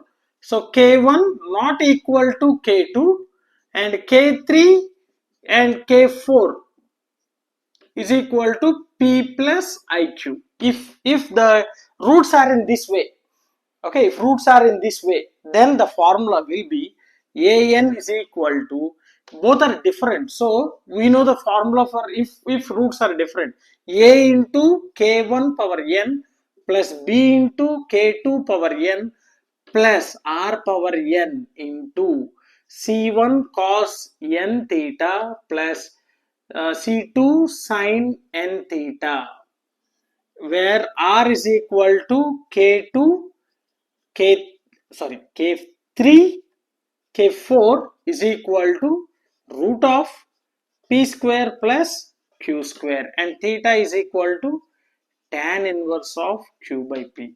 So this is the formula to find the general solution. So there are a lot of cases. So we have, if you understood the second order, how to solve the second order recurrence relation, then automatically you can able to solve any order recurrence relations. So third order, fourth order, fifth order. So based upon the same formula, we are deriving the remaining orders also. Right? So hope you understood. So I'll stop here. This is for third order and the fourth order. Okay, so just remember the formulas. So in our further sessions, we'll solve a few examples on these higher order homogeneous recurrence relations. Right? Yes, I'll stop here, and please visit the previous sessions, that is how to solve the first order and particularly how to solve the second order homogeneous recurrence relations. And remember once again, all these formulas will be suitable to solve the homogeneous recurrence relation. If the recurrence relation is a non-homogeneous, these formulas are not suitable, not sufficient. These formulas will be suitable but not sufficient. Okay, so yes, so let's stop here, and if you have any doubts regarding this one, feel free to post your doubts in the comment section. Definitely I will try to clarify all your doubts. And if you really enjoyed my session, like my session, share my session with your friends, and don't forget to subscribe to our channel. Thanks for watching. Thank you very much. Hello friends, welcome back to our channel. So in today's session, we'll see an example of solving higher order recurrence relation. So in our previous session, we have seen the complete formulas for solving higher order homogeneous recurrence relation. Now we'll see an example. So without delay, we'll start. So higher order homogeneous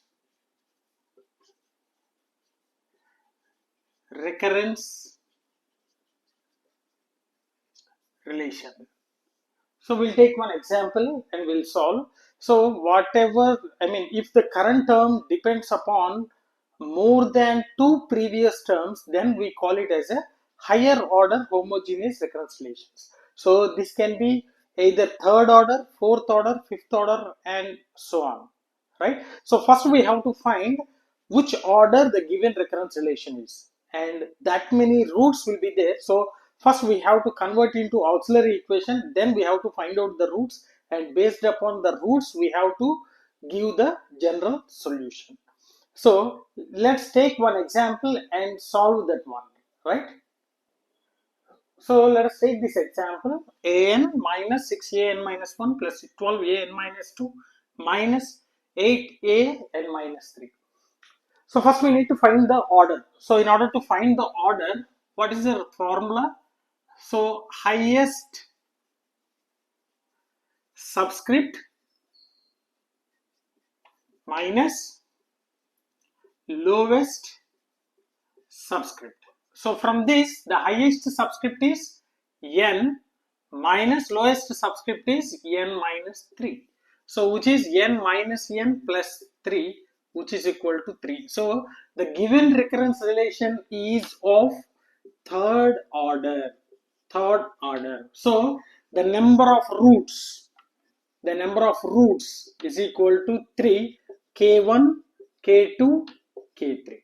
So first we need to find these three roots because this is a third order. So we'll be having three roots, right? So first let us convert this into auxiliary equation. So how it is converted into auxiliary equation? See, an is equal to k3 because this is a third order, right? And an minus 1 is equal to k square. An minus 2 is equal to k power 1 and an minus 3 is equal to k power 0. So 1, right? So that will be k cube minus 6k square plus 12k minus 8k power 0 is 1. So it is 0. So this is the auxiliary equation. Now we need to find out the roots. How many roots? 3 roots. So because it is a cubical equation, it's not a quadratic equation. If it is a quadratic equation, directly we can find the roots by using the formula minus b plus or minus square root of b square minus 4ac by 4a.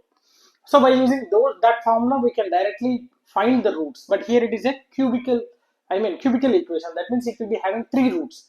Now, what is the procedure to find the 3 roots? So first we can convert, we have to find one root and then we can convert into quadratic equation. How it is done? So this finding of roots in a cubic equation is synthetic method. Synthetic division method. So by using this synthetic division method, so we can find the roots of a cubical equation, right? So now let us see. So most of you know about this synthetic method, or if you don't know, no problem, I'll explain everything. Okay, now the synthetic method. First take the coefficients from this particular cubic equation. What's the first coefficient? 1. Second one, it's a minus 6. Third, it's a plus 12. Fourth, it is a minus 8. Okay, so these are the coefficients. So we have to start, we need to use some trial and error method to find the root. So if you go with 1, okay, let us consider 1 is a root. So initially make it as 0 and add these two terms. Make sure. So this part is a trial and error method. This is one root. Okay, when we can say that is the root of this particular cubic equation means start with 0. Okay, initial first one, initialize it to 0 and perform the addition. So it becomes 1. So 1 into 1, it is 1. So write it here. 1 into 1, 1. Minus 6 plus 1, minus 5. So 1 into minus 5, it is minus 5. So 12 minus 5, it is 7. So 1 into 7, it is 7. What's the result here? It is minus 1. So if you proceed with this particular procedure, okay, if you follow this particular procedure, we have to get this part or this column as 0. If you got this column as 0, then definitely you can say this is a one root of cubical equation. So here in this case we got a minus 1. It's not a 0. We got a minus 1 in this place. So we can strongly say that this is 1 is not a cubical. I mean 1 is not a root of given cubical equation. Now trial and error method, it can be either negative or a positive numbers. It can be either negative or a positive numbers. Okay, so I'll go with a 2. I'll go with a 2. So I need to erase all these things, but initial value will be 0 only. So 1, 2 ones, it's a 2, minus 6 plus 2, minus 4, 2 minus 4, 2 into minus 4, it's minus 8, it is 4, 2 fours are 8, and C, you got 0 here. Okay, you got a 0. So purely it is a trial and error method. You need to select one root, okay, one number. You think, imagine that number as a root and follow this procedure. And at the last column, you need to get the 0. The addition of last column should be 0. Then only you can say this is one root. So if you got a 0, so this will be one root of cubical equation. So here I can have k1 is equal to 2. I don't know about K2 as well as a K3. I don't know this one. Now you can consider, you can follow the same procedure. Okay, you can follow the same procedure by considering again some other number and you can follow. Otherwise, the another simple way is, now we got a one root. Now you can convert this into a quadratic equation. Okay, a quadratic equation, how it is? So this becomes x square minus 4x and plus 4 is equal to 0. So this is a quadratic equation. Now we need to find the roots of this quadratic equation. So this method is called as a synthetic division method. Hope you understood right now, right? Yes. So I'm erasing this one. Synthetic division. So if you know any other method, no problem. You can follow that and you have to find the roots. That's it. Now, after finding one root, the quadratic equation is x square minus 4x plus 4 equal to 0. So we can apply the formula directly, minus b plus or minus square root of b square, or else I'll convert this into x square minus 2x plus 4 equal to 0. So after adding this one, we will be getting minus 4, and if you multiply this one, we will be getting 4x square plus 4x square. So here take x as a common, x minus 2, and minus 2 as common, and x minus 2 is equal to 0. So x is equal to 2 and x is equal to 2. So obviously the two roots are k2 is equal to 2 and k3 is equal to 2. Okay, now you had three roots and now we need to apply any one of the cases. We have seen different cases. Okay, case 1, case 2, case 3. Case 1 means roots are distinct, all roots are different. And case 2 is roots are equal. Okay, so all the three roots are equal. And the third case is roots are real and imaginary. Now, this is here k1, k2, k3, all the three roots are equal. So in this case, we have to apply the second case formula. So I'm erasing this one. Hope you understood this, how you can get the equation. So I'll write it here. If you are having any confusion, you can refer this one. Okay. So I'm taking x as common, x minus 2 and x minus 2 equal to 0. So x equal to 2 and x equal to 2. So obviously it will be K1, K2, K3. All these are the different roots, right? So if all are equal, so here we can say roots are equal. So if roots are equal, what we have to apply? So the general solution an is equal to, so a plus b into n plus c into n square into k power n. So this is the general solution. Okay.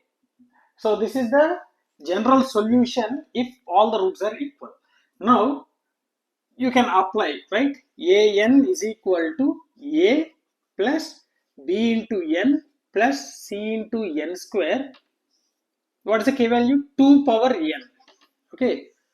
Now we need to avoid the constants. So here we got some initial values. Okay. If there is no initial values, this will be the solution. Okay, obviously this will be the solution if there is no values. But here we have given some initial values, a0, a1 and a4. Consider a0 is equal to 1. So replace n is equal to 0. a0 is equal to a plus b into 0 plus c into 0 square whole power, into 2 power 0. So which becomes, here a0 value is 1. 1 is equal to a plus 0 plus 0,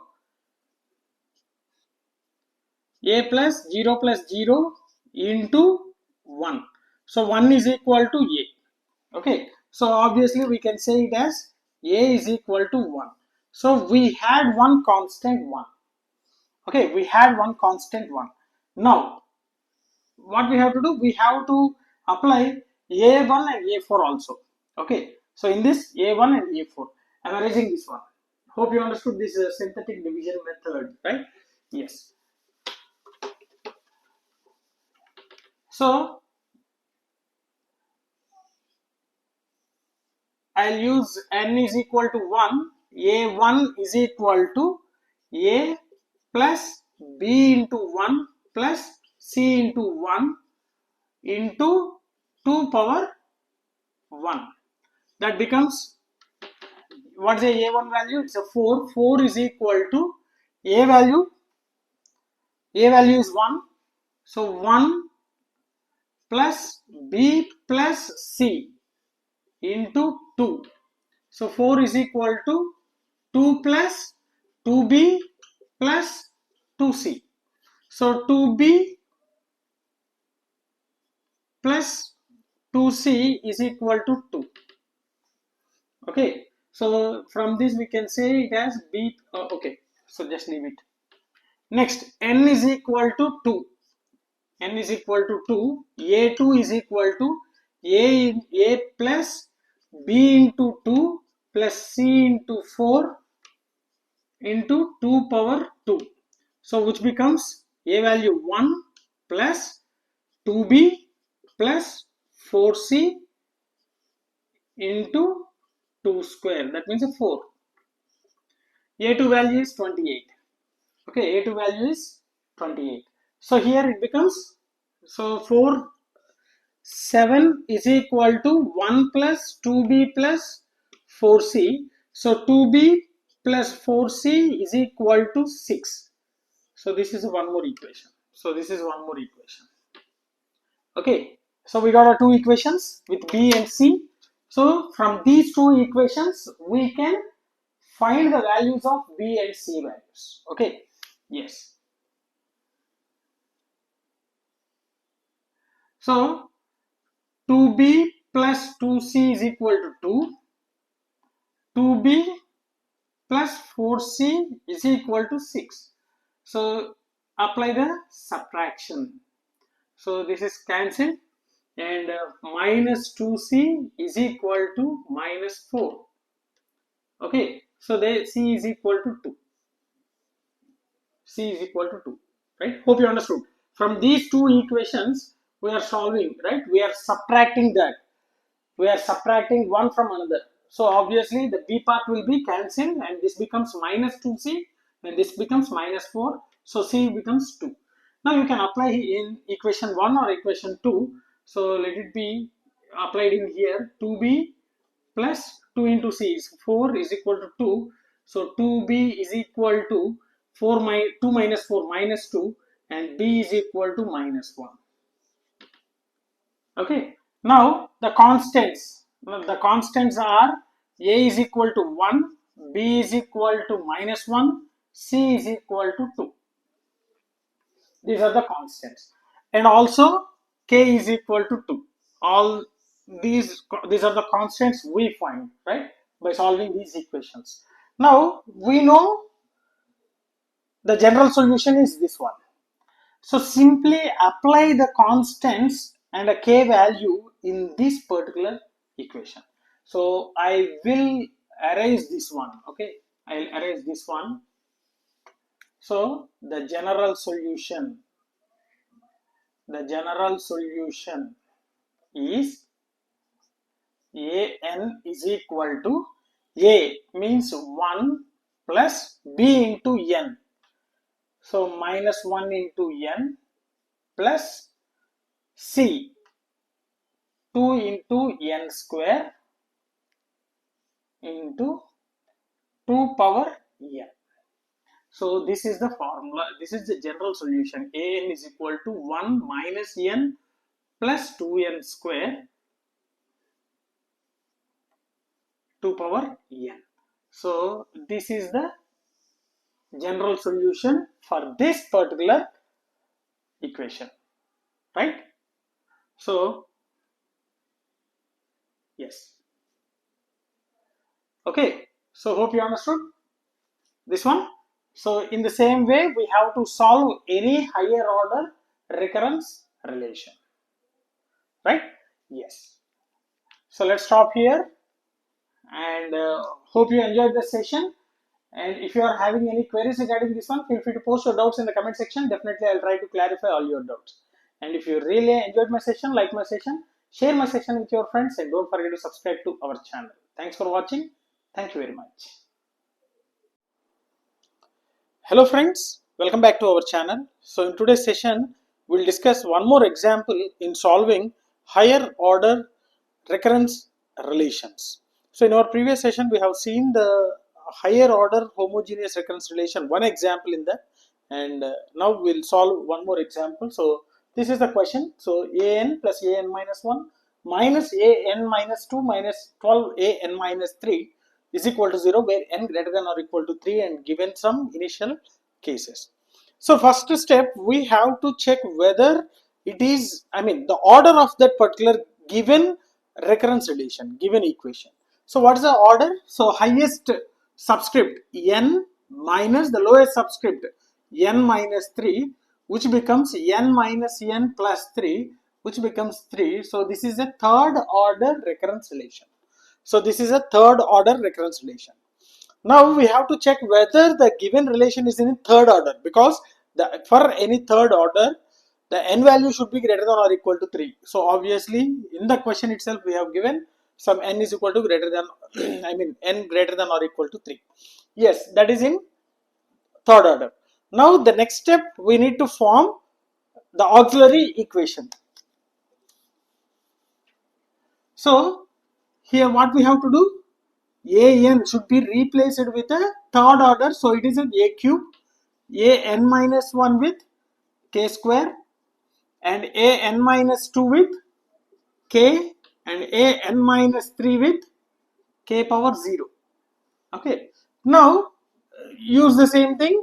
Auxiliary equation will be k cube plus an minus 1 k square plus an minus 2k. So here it is, constant is minus 8. So minus 8k minus 12 is a constant and k. So minus 12 k power 0 means 1.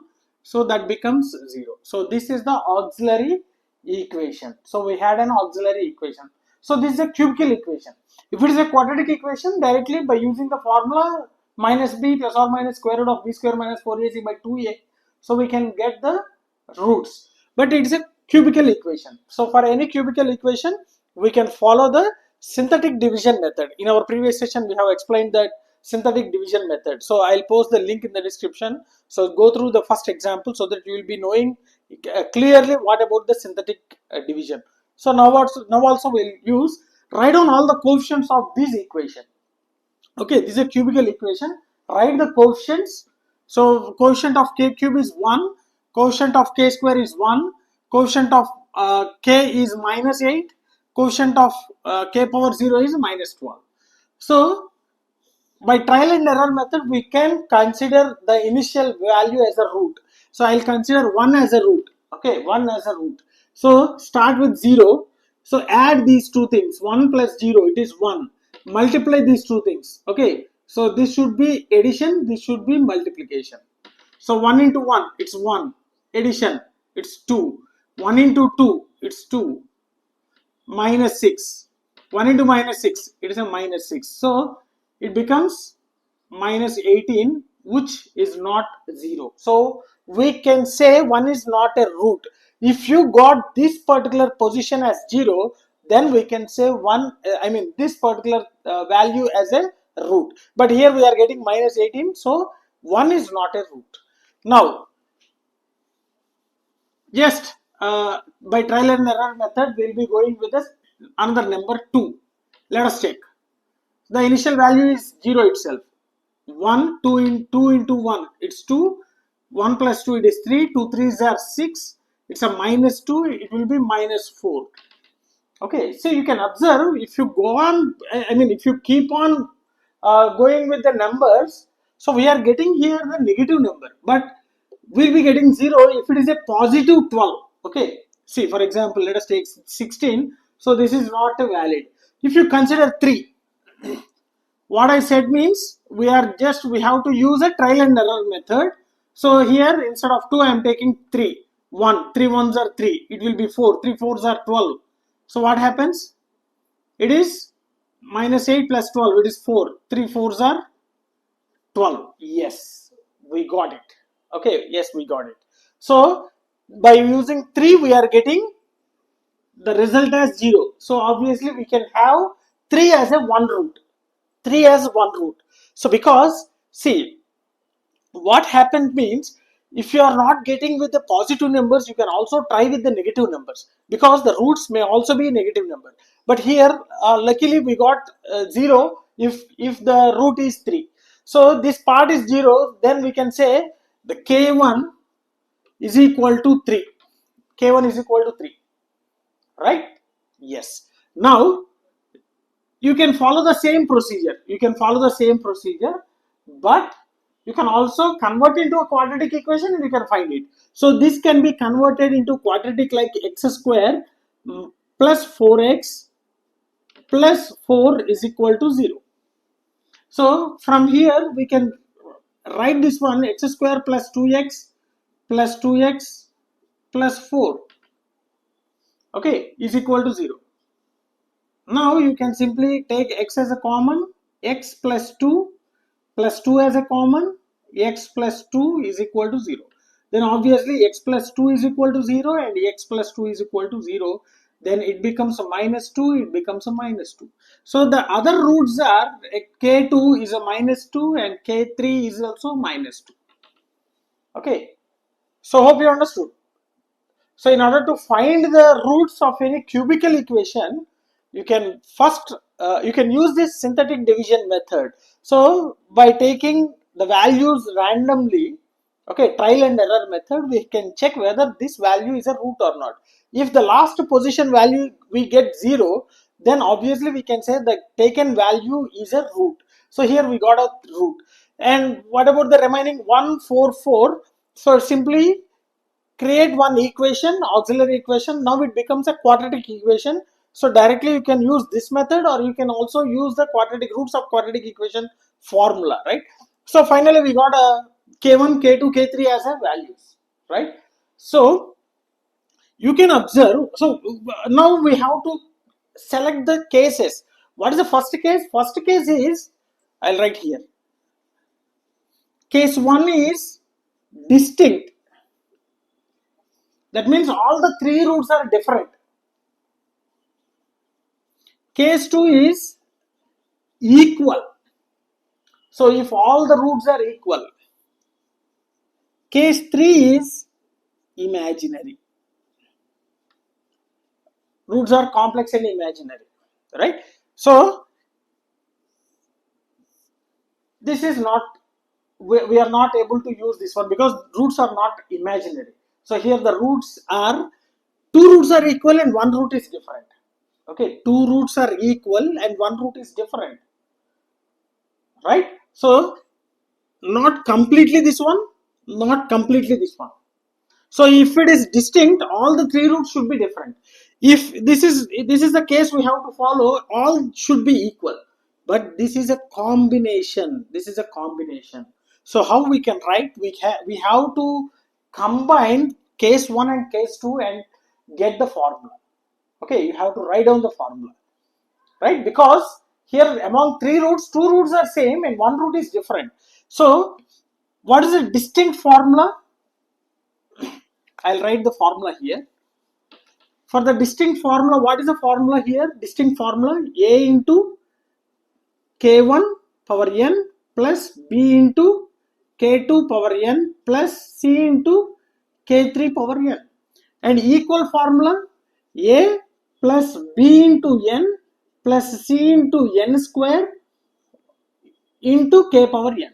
So we need to combine these two things. So because two roots are equal, we have to use this one. So this is completely wrong, right? We need not follow this third one, right? So I'm erasing this one. So among from here, two roots are equal. When two roots are equal, what we have to do? A plus bn. Okay, there is no third term.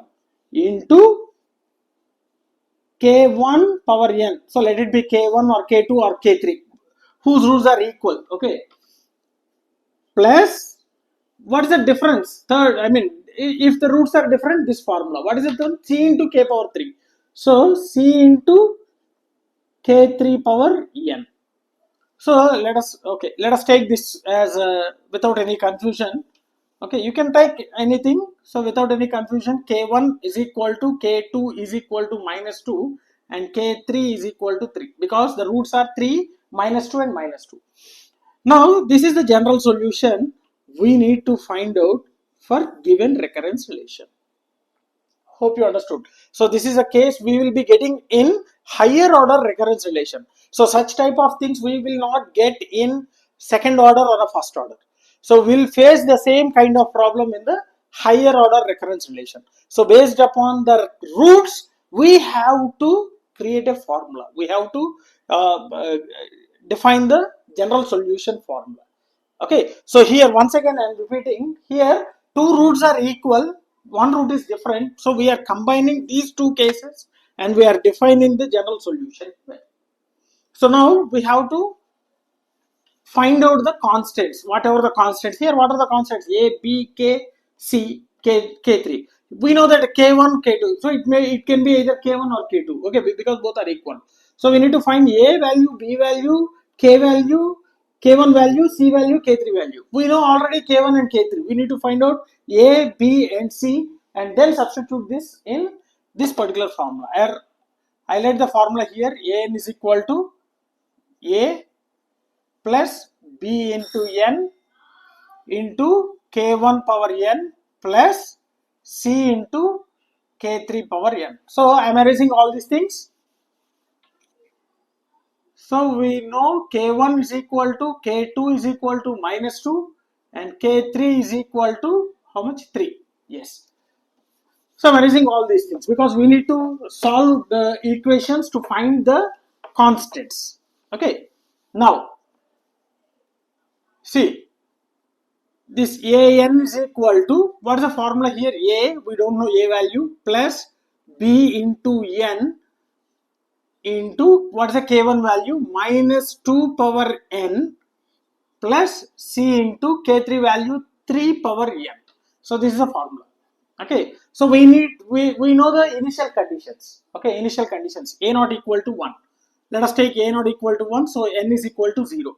So in such case, a naught is equal to a plus b into 0 minus 2 power 0 plus c into 3 power 0.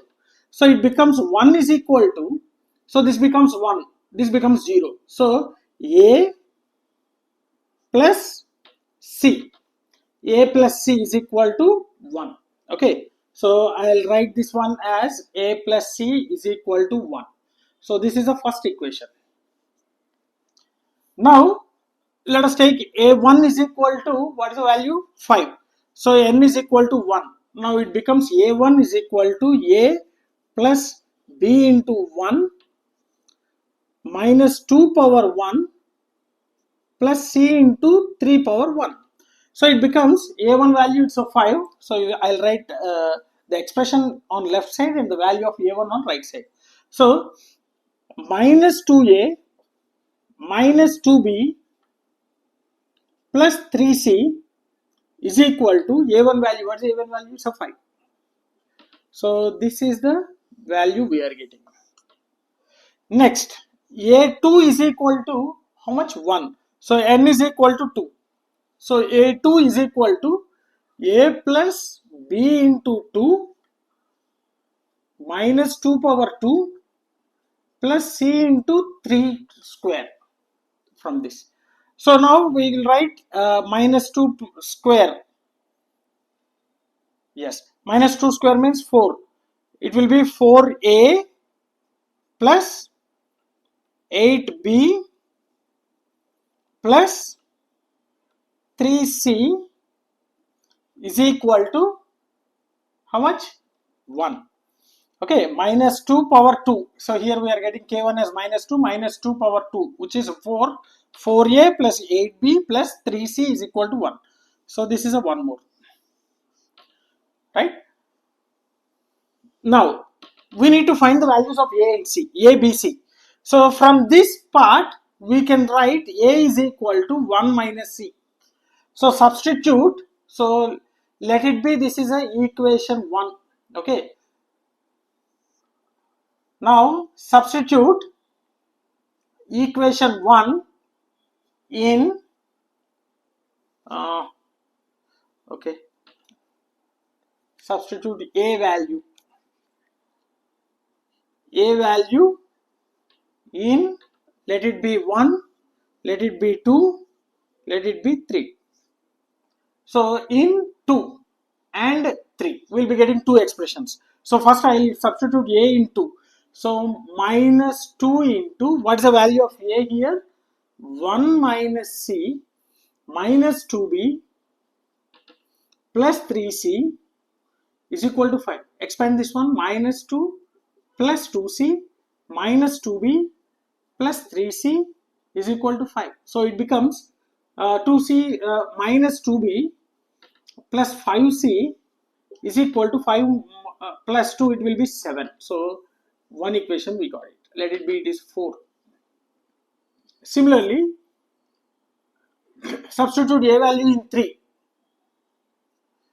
I'll write so there will be no confusion. Substitute A value in equation 3. So what's the equation 3? This one. So 4 into 1 minus C plus 8B plus 3C equal to 1.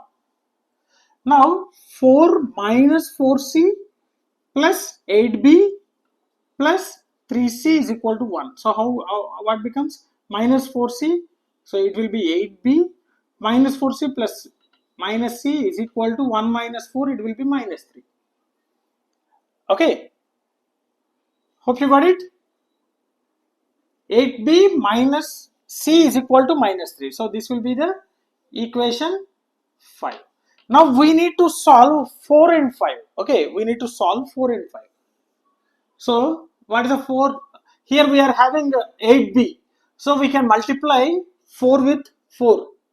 4 into equation 4. That becomes minus 4B, sorry. 4 into 2 minus 8B plus 4 into 5. 20C is equal to 4 into 7. So 28. Next, equation 5. Equation 5. Okay, what is equation 5? 8B minus C is equal to minus 3. So what happens if you add it? Okay, if you add it, it becomes 19C is equal to 28 minus 3. It will be 25. Okay, 25. So C becomes 25 by 19. 25 by 19. So here C becomes 25 by 19. Now what we have to do, based upon C value, we can find A value. Okay, so I am erasing this part. Hope you understood this part. So I am erasing this one. Yeah. So we know that A is equal to 1 minus C. That implies 1 minus 25 by 19, which becomes 19 minus 25 by 19, which becomes how much? 6. Minus 6 by 19. Minus 6 by 19. So here A becomes minus 6 by 19. Now we need to find out the B value. So we know that minus 2B plus 5C is equal to 7. Okay. So minus 2B plus 5 into, what is the C value here? 25 by 19 is equal to 7. So calculate this one. So 2B is equal to, okay, so how much it becomes? 5 into 25. 5 into 25. So 125 by 19 minus 7, which becomes, so how much it is? 19 sevens. Okay. So 3 6 716 717 133. So 125 minus 133 by 19, which becomes how much? What is the difference here? I think it's 8. Okay, minus 8 by 19. So B is equal to minus 8 by 19 by 2. That means it will be 38. Minus 8 by 38. So here B value is minus 8 by 38. Okay, now we know the values of A, B, C, K1, K2 and K3. So simply you can apply all the values in the general equation. Okay, so I'm writing here A value is minus 6 by 19, B value is minus 8 by 38, so it can be reduced. Okay, minus 8 by 38 means minus 4 by 19, it can be reduced. Okay, next C value will be 25 by 19, K1 is equal to minus 2, K2 is equal to minus 2, K3 is equal to 3. Now what you can do? So A general solution AN is equal to A minus 6 by 19 plus B minus 4 by 19 into N,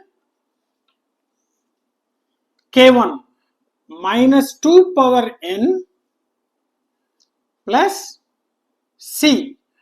What's the C value? 25 by 19 into K3, 3 power N. 3 power N. Okay. So hope you understood. So this is the general solution for the given higher order recurrence relation. So you can also cross check whether it is correct or not. How? So we know the initial values A not equal to 1. Apply N is equal to 0 in this one. So A not value minus 6 by 19 plus minus 4 by 19 into 0 minus 2 power 0, 25 by 19 into 3 power 0. So it becomes 0, this becomes 1 and this becomes 1. So this becomes minus 6 by 19 plus this part becomes 25 by 19, which becomes 25 minus 6, which is 19 by 19, which becomes 1. See, A not equal to 1. We are getting A not equal to 1. Similarly, you can also substitute N is equal to 1 and definitely you will be getting the result as a 5. So if you got these values, we can say the procedure is correct and the roots are correct and the general solution is also correct. Okay. So hope you understood. So the only major part we have to concentrate is the formula should be generated based upon the roots. If we have defined the formula for only the three cases, if the roots are equal, if roots are different, and if roots are imaginary. So we may get some roots as equal and some roots as are different. So in that case, we have to join two cases and we have to create a formula. So the same thing happened here also. Here among the three roots, two roots are equal and one root is different. So we have defined a formula based combining case 2, case 1 and case 2. So if we are moving on with a more number of, more order, that means a higher order other than 3. So we may get a more number of roots. Then we may combine all the three cases and we may define the formula. So the only complex thing is defining the formula in higher order. That's particularly in the higher order recurrence relation. Right? Yes. So hope you understood. I'll post the previous links in the description, the complete discrete mathematics playlist in the description, so that you can follow. There you can find the procedure for solving the first order, second order, and similarly the higher order, all the different cases. Okay, yes. So just follow that, you can understand. This is a very simple concept and we are also very important concept. Yeah. So let's stop here, and if you are having any queries regarding this procedure, feel free to post your doubts in the comment section. Definitely I'll try to clarify all your doubts. If you really enjoyed my session, like my session, share my session with your friends, and don't forget to subscribe to our channel. Thanks for watching. Thank you very much. Hello friends, welcome back to our channel. So in today's session we'll discuss about one more concept in discrete mathematics, that too in recurrence relations. So there is non-homogeneous linear recurrence relation. So far we have discussed about a lot of homogeneous recurrence relations, and now it's time to discuss about non-homogeneous linear recurrence relations. So already we have seen what are the different types of recurrence relations. In that we have covered what exactly mean the homogeneous and non-homogeneous recurrence relations. And for a quick glance, so let us start this session with the differentiating homogeneous and non-homogeneous, and I'll tell you what is the general solution for non-homogeneous recurrence relations, and in our next session we'll see some examples, right? Yes. So non-homogeneous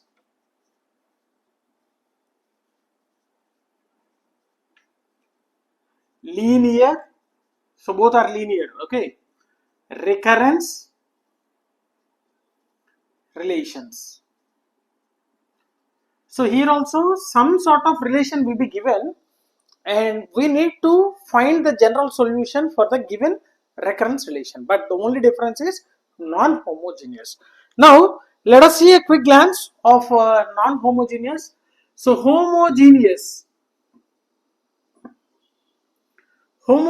means the current term will be uh, getting or depending on exactly the previous terms. Okay, the current term depends on or obtained from, current term obtained from previous terms. So CT means a current term and PT means a previous terms, only previous terms. Coming to the next one, that is a non-homogeneous. Non-homogeneous, the current term will be obtained from previous terms and some function. Okay, so simply we can say an is equal to the previous terms. So that number of previous terms depends upon the order. Okay, if it is a first order, an will be getting only from the immediate previous term. If it is a second order, an will be obtained from two previous terms. Okay, so previous terms plus some function of n. So this we call it as a non-homogeneous. So in homogeneous, this function, okay, for homogeneous, this function will not be there. So an is equal to only previous terms. Okay. So example, see, Fibonacci series f of n is equal to f of n minus 1 plus f of n minus 2.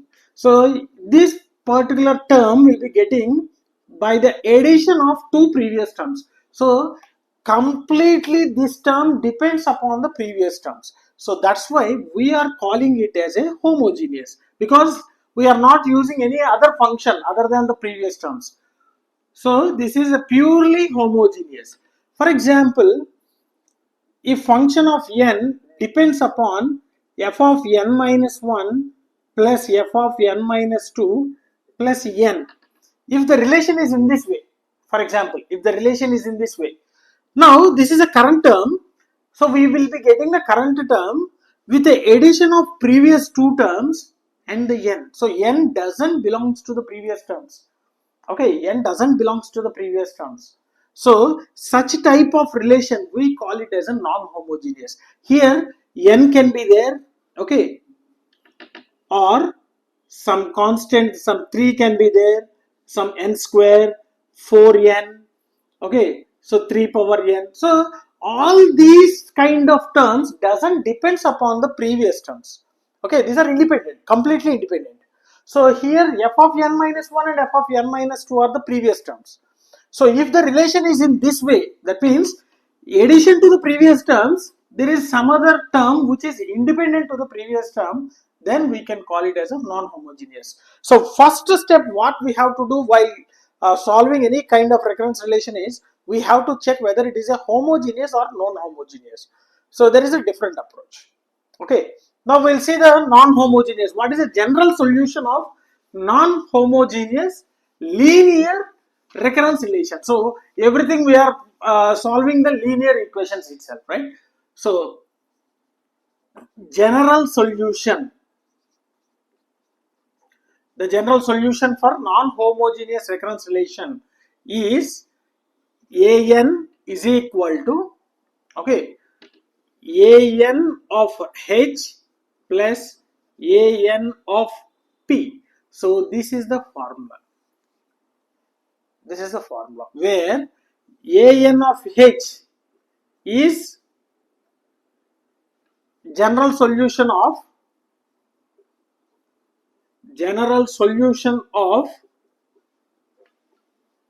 homogeneous recurrence relation. Okay, so that means we can avoid this particular part and we have to follow the homogeneous solution for this part itself. Okay, for in any relation, for example, if any relation we have solved a few equations like see an plus 4an minus 1 minus 5an minus 2, okay, is equal to 0. So this is, we know this is a second order. This is a second order. So this is a homogeneous because we are saying, so sorry, we can write like this. If it is in this way, okay, if the same thing we are writing an minus 1 minus 5an minus 2 plus 4n. So you can observe this is completely homogeneous and some function is applied to the homogeneous. So what we have to do means, we have to differentiate this part and this part. The solution of homogeneous will be represented as ANH. Solution of this particular term will be represented as ANP. We usually call it as a particular solution. Okay, particular solution. So we have to differentiate the complete equation or relation into two parts. One is a homogeneous, another one is a particular solution. So later we will be combining those two solutions, an of h plus an of p. An means general solution for homogeneous, general solution for particular solution. So we know the procedure how to find the general solution for any homogeneous. Either it can be one order, two order, third order, fourth order, whatever it may be. So we know we have followed some steps. Okay, finding of roots, and based upon the result of the root, we are selecting the general solution of different cases, right? So the same procedure will be applying in order to find this general solution of homogeneous. Then what about this one, ANP? ANP means it is a general solution. It is a general solution of non-homogeneous part. Non-homogeneous part. So non-homogeneous part means we will call it as a particular solution. Particular solution. So this will be the general solution, this will be the particular solution. So we will be representing it as H, it will be as P. Now AN of P can be a constant, okay, like 3 or 5 or 20, etc., etc. Let it be n or 4n or 5n, etc., or n square or n power r, etc. And similarly 4 square, n square, like that. So anything. So AN of P, that particular solution can be of anything. So what will be the general solution for this kind of things? So what will be the general solution for constant? What will be the general solution for this kind of terms? Okay, so that we'll see. And first we'll find the homogeneous of, the general solution for homogeneous recurrence relation, and then we have to apply the general solution of these terms. Now I will tell you what is the general solution for all these three cases, all these four cases. So let us check.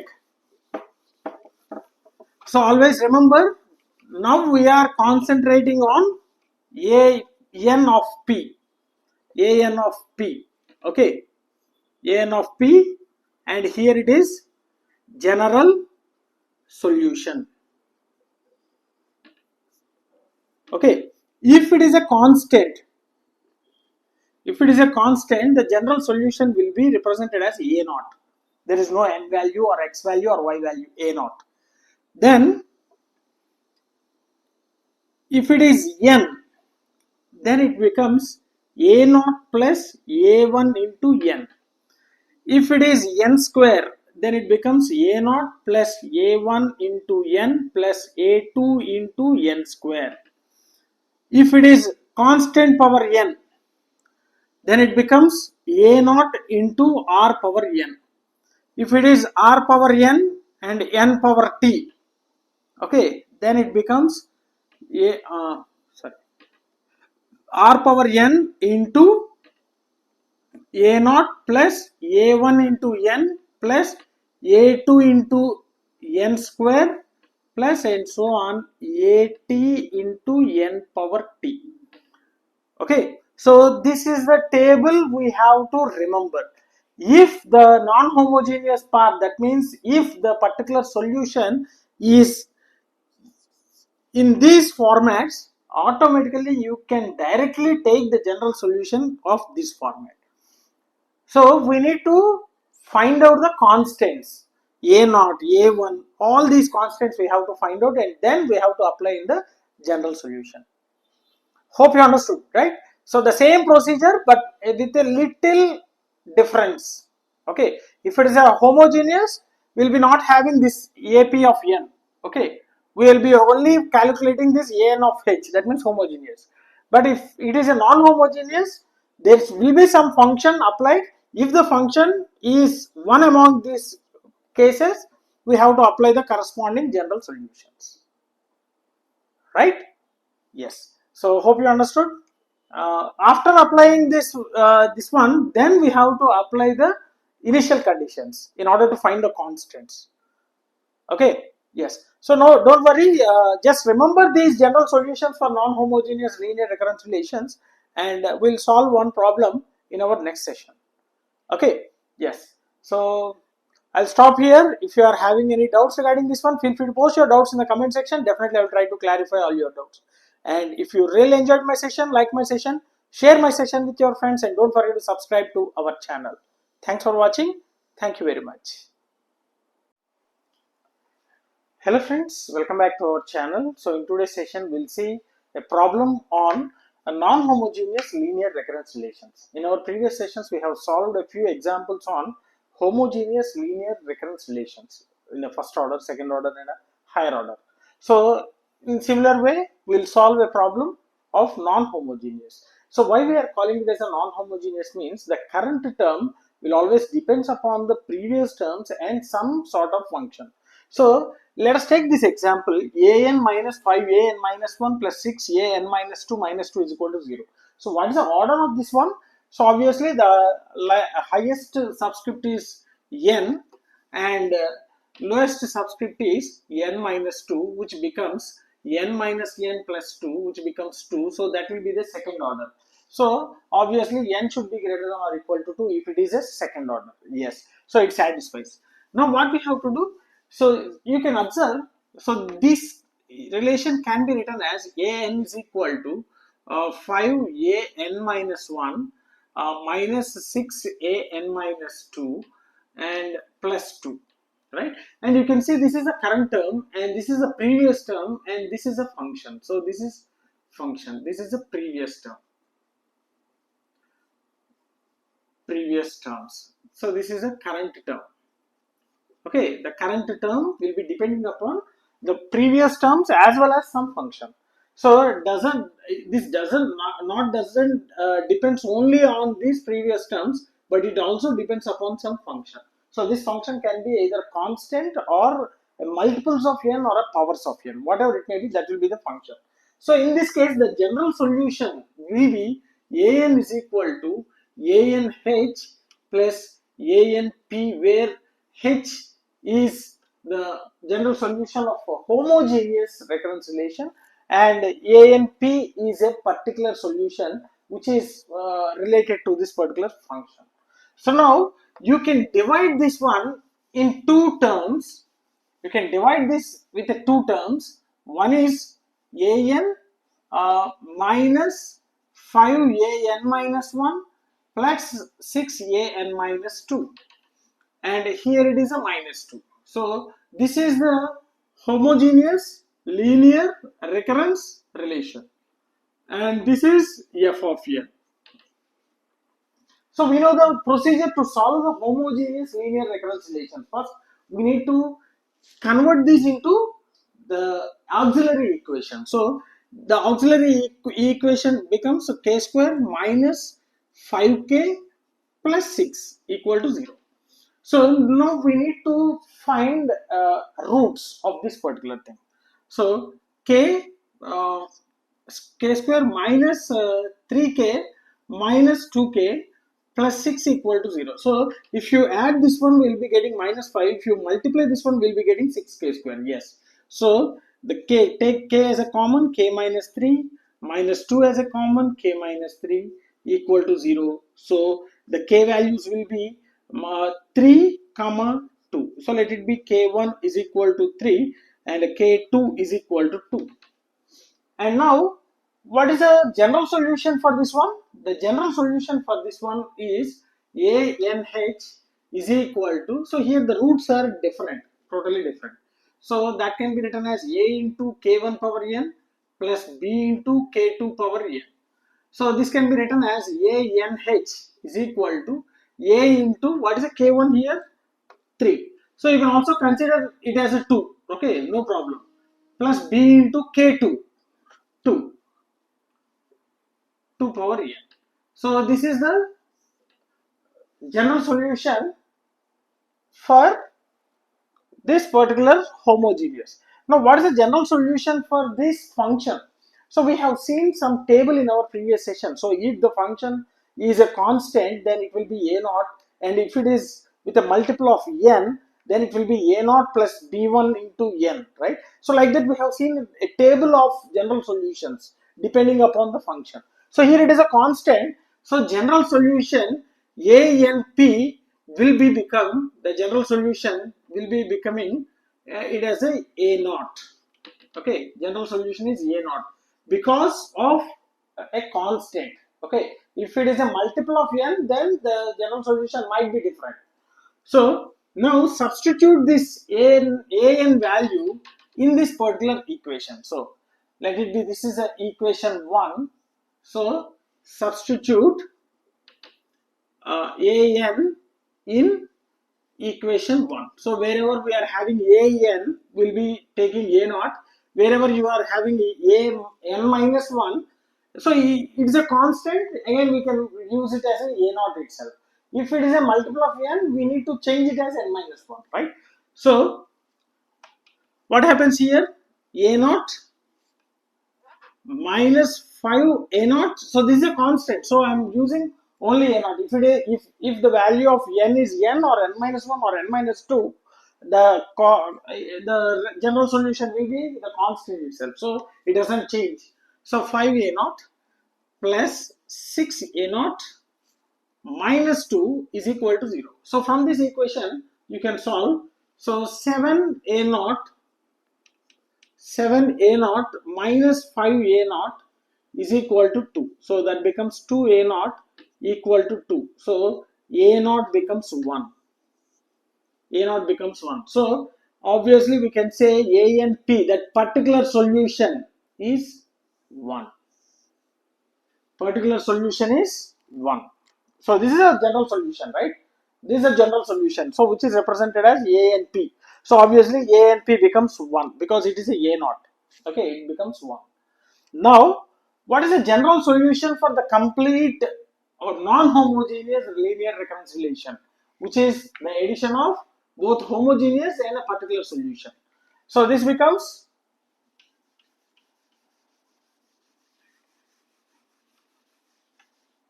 what is the thing? An is equal to a into 3 power n plus b into 2 power n plus an of p, which is 1. So this is an of h and this is an of p. So this is the general solution. From this we have to find the values of a and b. So let it be, here we are having the initial values, a naught equal to 1. So a naught equal to 1, so n is equal to 0. That implies a naught is equal to a into 3 power 0 plus b into 2 power 0 plus 1. So which becomes, a naught value is 1. So 1 is equal to, so this becomes 1 and this becomes 1. So a plus b, and here it is plus 1. So it becomes a plus b is equal to 0. Let it be, this is equation 2. Similarly, a1 is equal to minus 1 and n is equal to 1. So which gives a1 is equal to a into 3 power 1 plus b into 2 power 1 plus 1. So which becomes minus 1, I think, yes. So minus 1 is equal to, this becomes 3a plus 2b plus 1. So this becomes 3a plus 2b is equal to minus 2. So this is a one more equation. So we are having two equations, equation 2 and equation 3. So we need to solve these two equations in order to find the a plus b values. So I am erasing this one. Okay, hope you understood this one. I am erasing this one.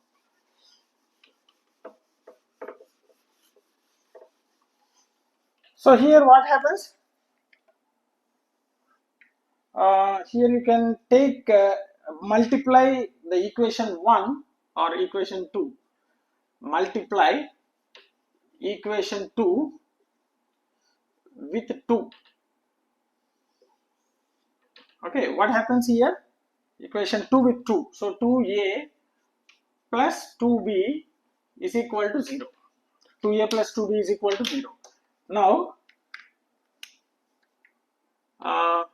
subtract. So let it be equation 4, equation 3 and equation 4. So you can take it as 3a plus 2b is equal to minus 2. 2a plus 2b is equal to 0. So use subtraction. So if you subtract it, this becomes cancel and this becomes a, which is equal to minus 2. So a becomes minus 2. So then what we have to do? Substitute a value in equation 2. A value in equation 2. So what is the equation 2? So a plus b is equal to 0. A plus b is equal to 0. Minus 2 plus b is equal to 0. Then b becomes 2. So here we are having a is equal to minus 2 and b is equal to 2. Now the general solution will be, what's the general solution here? This one. So an is equal to, what is the a value here? A value is minus 2. Minus 2 into 3 power n plus, what's the b value here? 2.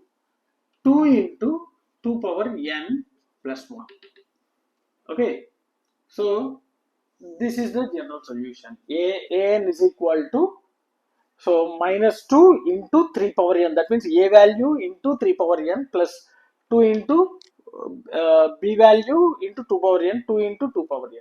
So you can also consider k1 value as 2 and k2 value as 3 also. Okay, there is no change. Okay, this will be the general solution. So again, once again, I'm repeating the process. First, we have to divide the complete given non-homogeneous linear recurrence relations into two parts. One is with a homogeneous part and the another one is a functional part. So we know that the complete general solution for this non-homogeneous linear recurrence relation is an is equal to anh plus anp. Anh stands for the general solution of homogeneous plus general solution of particular solution. So whatever the function is having in this recurrence relation, that will becomes the particular solution. Now we know the procedure how to find the general solution for homogeneous. So that will be this one. And in our previous session, we have seen the table of general solutions if the function is in different ways, right? If it is a constant or multiples of n or something else, right? So I'll post the link in the description, so you just refer that. So from that, if it is a constant here in this problem, the function is a constant. So if it is a constant, the general solution for any constant will be a naught. So I'm taking directly a naught and substituting that particular a naught in the given relation, so that we'll be finding the value of a naught. Okay. So after finding the value of a naught, you will be getting the an of p, that means general solution of particular solution. Now you have to find out the general solution for the given non-homogeneous linear recurrence relation, so that becomes this one. Okay, so if you get this one, automatically we are having some initial conditions. You can apply the initial conditions or initial values in this particular general solution, so that we'll be getting two equations, and from those two equations we can find out the values of a and b, which are constant. And after finding the a value and b value, simply just substitute this one into the general solution, so that will be this one. If there is no initial values are given, automatically you can simply write this as a general solution. You did not apply the initial, because sometimes you may not be given these particular initial values. So then you can stop the solution in here itself. So this will be the general solution. Okay, if you are giving some initial values, then you need to find out the constant values of a and b. So this will be the general solution. Okay, so hope you understood this problem. The function is a constant. So in our next session, we will see one more example where the function is a multiples of n. So the procedure will be different. So what is the different means? The general solution taken for a particular solution will be different, right? So that we'll see in our next session. So hope you understood this one, and if you are having any doubts regarding this process, feel free to post your doubts in the comment section. Definitely I will try to clarify all your doubts. And if you really enjoyed my session, like my session, share my session with your friends, and don't forget to subscribe to our channel. Thanks for watching. Thank you very much. Hello friends, welcome back to our channel. So in today's session, we'll solve one more problem in non-homogeneous linear recurrence relations. So in our previous session, we have already solved one problem. So where we have taken the function as a constant, and in this problem, we are taking a function as a multiple of n, right? So we know that the general solution for a non-homogeneous is an is equal to anh plus anp. So where A and H is a general solution of a homogeneous and A and P is a general solution for a particular solution. Now we need to differentiate these two things. Okay, so I'll write this one as a homogeneous and this one as a f of function, f of n, some f of n. So we need to solve this particular homogeneous equation. So let us take this one, an plus 4an minus 1 plus 4an minus 2 is equal to 0. So that is a homogeneous, because here the nth term, the current term, will be depending upon only the previous two terms. But here in this given question you can see the nth term will be depending upon the previous two terms as well as some 8n, which is a multiple of n, and which we are calling it as a function of some function, right? So for this one, what we have to do, first we have to convert into an auxiliary equation. So we have seen different problems how to solve the homogeneous linear recurrence relations. So first auxiliary equation. So this can be converted into auxiliary like k square plus, it is a second order. Okay, it is a second order because the highest subscript is n minus the lowest subscript is n minus 2, which becomes n minus n plus 2, which becomes 2, that is a second order. So the nth term will be square, k square. Next, n minus 1 will become k, n minus 2 will become k power 0. So 4 is equal to 0. So this will be the auxiliary equation. This will be the auxiliary equation for the given relation. So first we are dividing the complete non-homogeneous recurrence relation into two parts. One is a homogeneous, another one is a function. So we need to find the general solution for homogeneous, general solution for particular solution. So now we are using this general solution for homogeneous. So from this auxiliary equation we need to find the roots. So for this is a quadratic equation, we will be having two roots. So I'll write this one as k square plus 2k plus 4 is equal to 0. So this can be written as, take k as a common, k plus 2 plus 2 as a common, k plus 2 is equal to 0. That becomes k is equal to minus 2, and again k is equal to minus 2. So obviously both are equal. Here the roots are equal, right? So these are the roots. You can consider k1 and k2. So if the roots are equal, here roots are equal. So what we have to do, if roots are equal, we have to use the general solution as a plus b into n into k power n. Okay, a n is equal to a n h. In this case, a and h, because so if it is a just a homogeneous, we can write it as a n. Now it becomes a n h. So what is this one? We don't know a value, b value, but we know 2. So a, so this will becomes minus 2b, because b into minus 2 into minus 2 power n. Okay, so this is the general solution for homogeneous. So it is called as a ANH. ANH. So now we have to find the general solution for A and P. So previously, after completion of this one, what we are doing, we are taking the initial conditions and we are applying here. Okay, if n is equal to 0, we are getting a naught value. If n is equal to 1, we are getting a1 value. But here, we should not apply these initial values for this part, because this is only a part of a solution, but this is not a complete part. So we need to find the A and P. A and P, right? So here the function is, what is this function? 8n. So if the function is in terms of n, constant into n, no problem.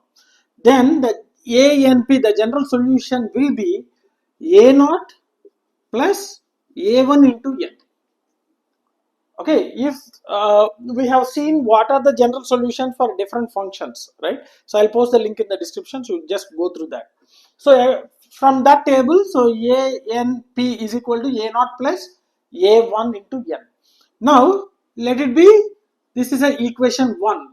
What we have to do, we have to substitute equation 1 in, let us take it this as a 2 and see this as a 1. Equation 1. Okay, so now equation 2 in 1. Okay, so wherever we are having n, we can go with the n. Wherever you are having n minus 1, you go with the n minus 1. Wherever you are having n minus 2, we can go with the n minus 2. So now what happens here? A naught plus a1 into n plus 4 into an minus 1. So a naught plus a1 into n minus 1.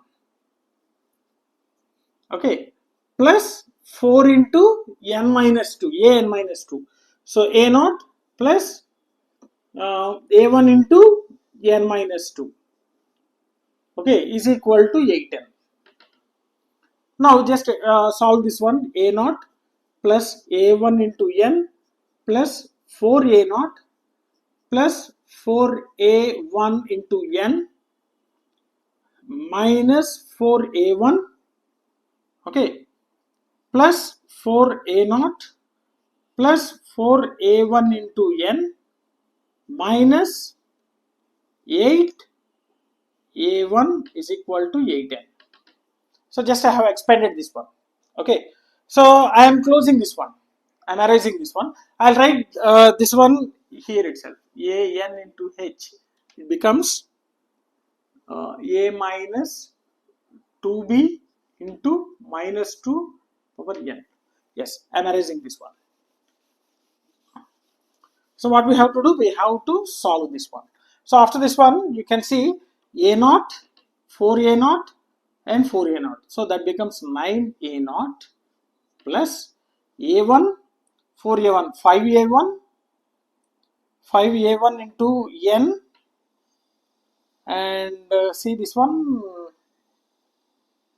yes, 5a1 into, sorry, yes, 4a1, 4a1, 8a1, 9a1, okay, 9a1 into n plus constants, there are few more constants, a1, yes, minus 4a1 minus 8a1, so that becomes minus 12a1 is equal to 8n.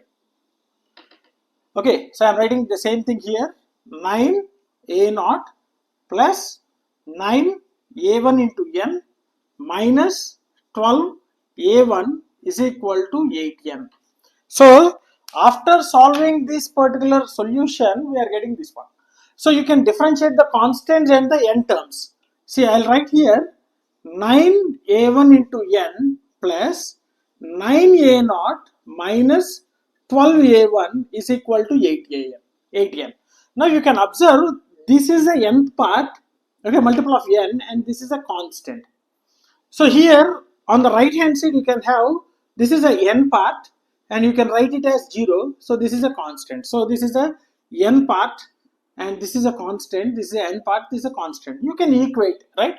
So from this 9a1 into n is equal to 8n. Similarly, 9a naught minus 12a1 is equal to 0. So we are equating constants and we are equating n terms. Okay, so here a1 becomes,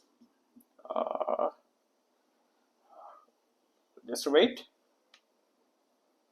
here 8, a1n plus 4a1n plus 4a1n 9, right? a1 becomes 8 by 9. 8 by 9. This is the a1 value. What about now? Substitute here 9a naught minus 12 into 8 by 9 equal to 0. So 9a naught equal to, what happens here? 4, this one is 3, and 9a naught is equal to 32 by 3. Okay. So a naught becomes 32 by 27. A naught equal to 32 by 27. So we got a1 value and a naught value. Okay, here we got a1 value and a naught value. Now you can apply in this equation too. So that we will be getting ANP. ANP is equal to a naught. A naught means 32 by 7 plus, sorry, this one plus a1. What's a1? 8 by 9. 8 by 9 into n. This is the general solution for a function. This is the general solution for homogeneous. So first we have divided both the things with a homogeneous and a function, and we are equally calculating the general solution for both the terms. Now you have to find out the general solution for complete non-homogeneous linear recurrence relation. So hope you understood this part. Okay, now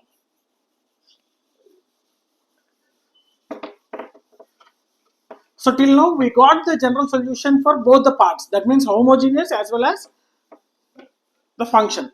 Now what happens? An is equal to this one, a and h plus a and p.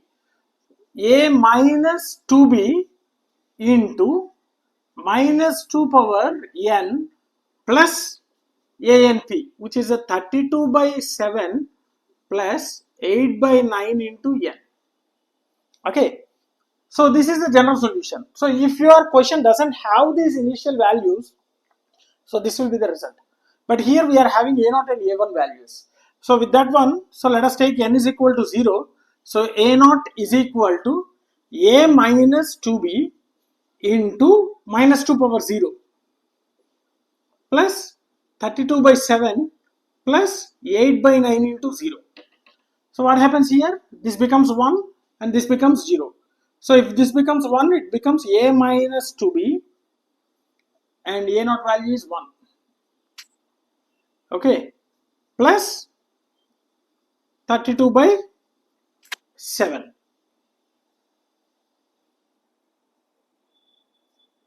I think we have made that mistake.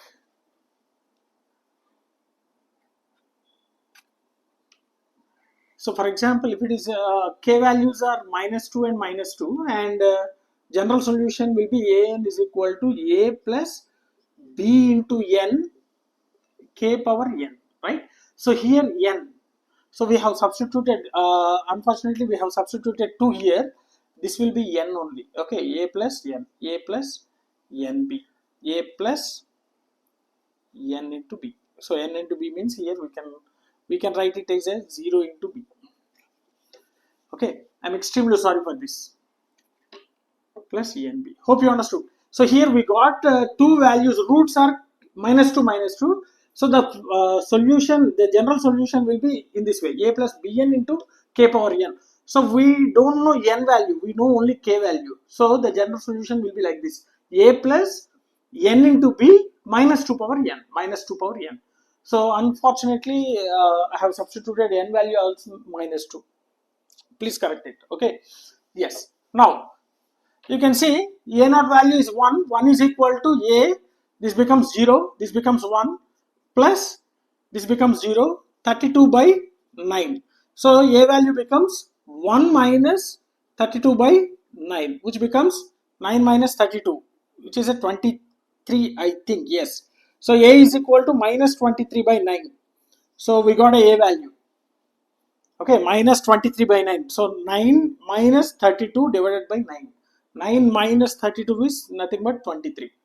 Now substitute n is equal to 1. So what happens? An is equal to a plus n into 1 into b minus 2 power 1 plus 32 by 7 plus 8 by 9 into 1. So here we know a value minus 23 by 9. So minus 23 by 9 plus b into minus 2 plus 32 by 7 plus 8 by 9. So you can solve this one. So it becomes minus of minus, it becomes, so this is a multiplication. Yes. So minus of minus plus, it will become, so 46 by 9 minus 2b plus 32 by 7 plus 8 by 9. So it becomes 2b is equal to 46 by 9 plus 32 by 7 plus 8 by 9. So 2b is equal to, you can take it 9 as a common, so 46. So you can take the multiplication, 72, 7 into 6, it's around 63 63 into 32. So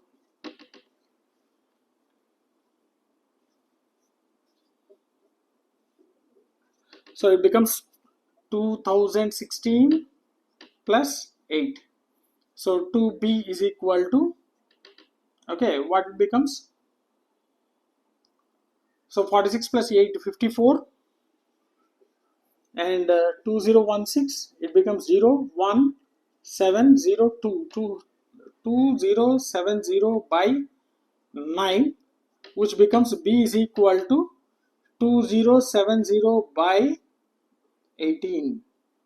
So it becomes 1035.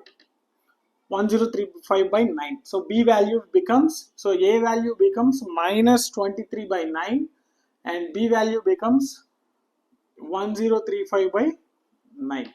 So simply we can apply that in this particular general equation. So I am erasing this one. So just follow the steps. So don't worry about the multiplications and large numbers. Don't worry about that. So a n becomes minus 23 by 9 plus n into what is the b value? 1035 by 9 minus 2 power n plus 32 by 7 plus 8 by 9 into n. So this will be the general solution for given non-homogeneous linear recurrence relation. So the procedure is same. Maybe the calculations, the plus or minus may be wrong. You don't worry about that. You can just follow the procedure. Okay. So after getting the general solution, apply the initial values. You will be getting two equations or one equation. So that from that you have to identify a and b values. Okay. So maybe the calculation might be wrong, but the procedure is right. Okay. So don't focus on the calculations, right? So just focus on the procedure. Yes. So hope you understood this one. Let's stop here. And if you are having any doubts regarding this procedure, feel free to post your doubts in the comment section. Definitely, I will try to clarify all your doubts. And if you really enjoyed my session, like my session, share my session with your friends, and don't forget to subscribe to our channel. Thanks for watching. Thank you very much.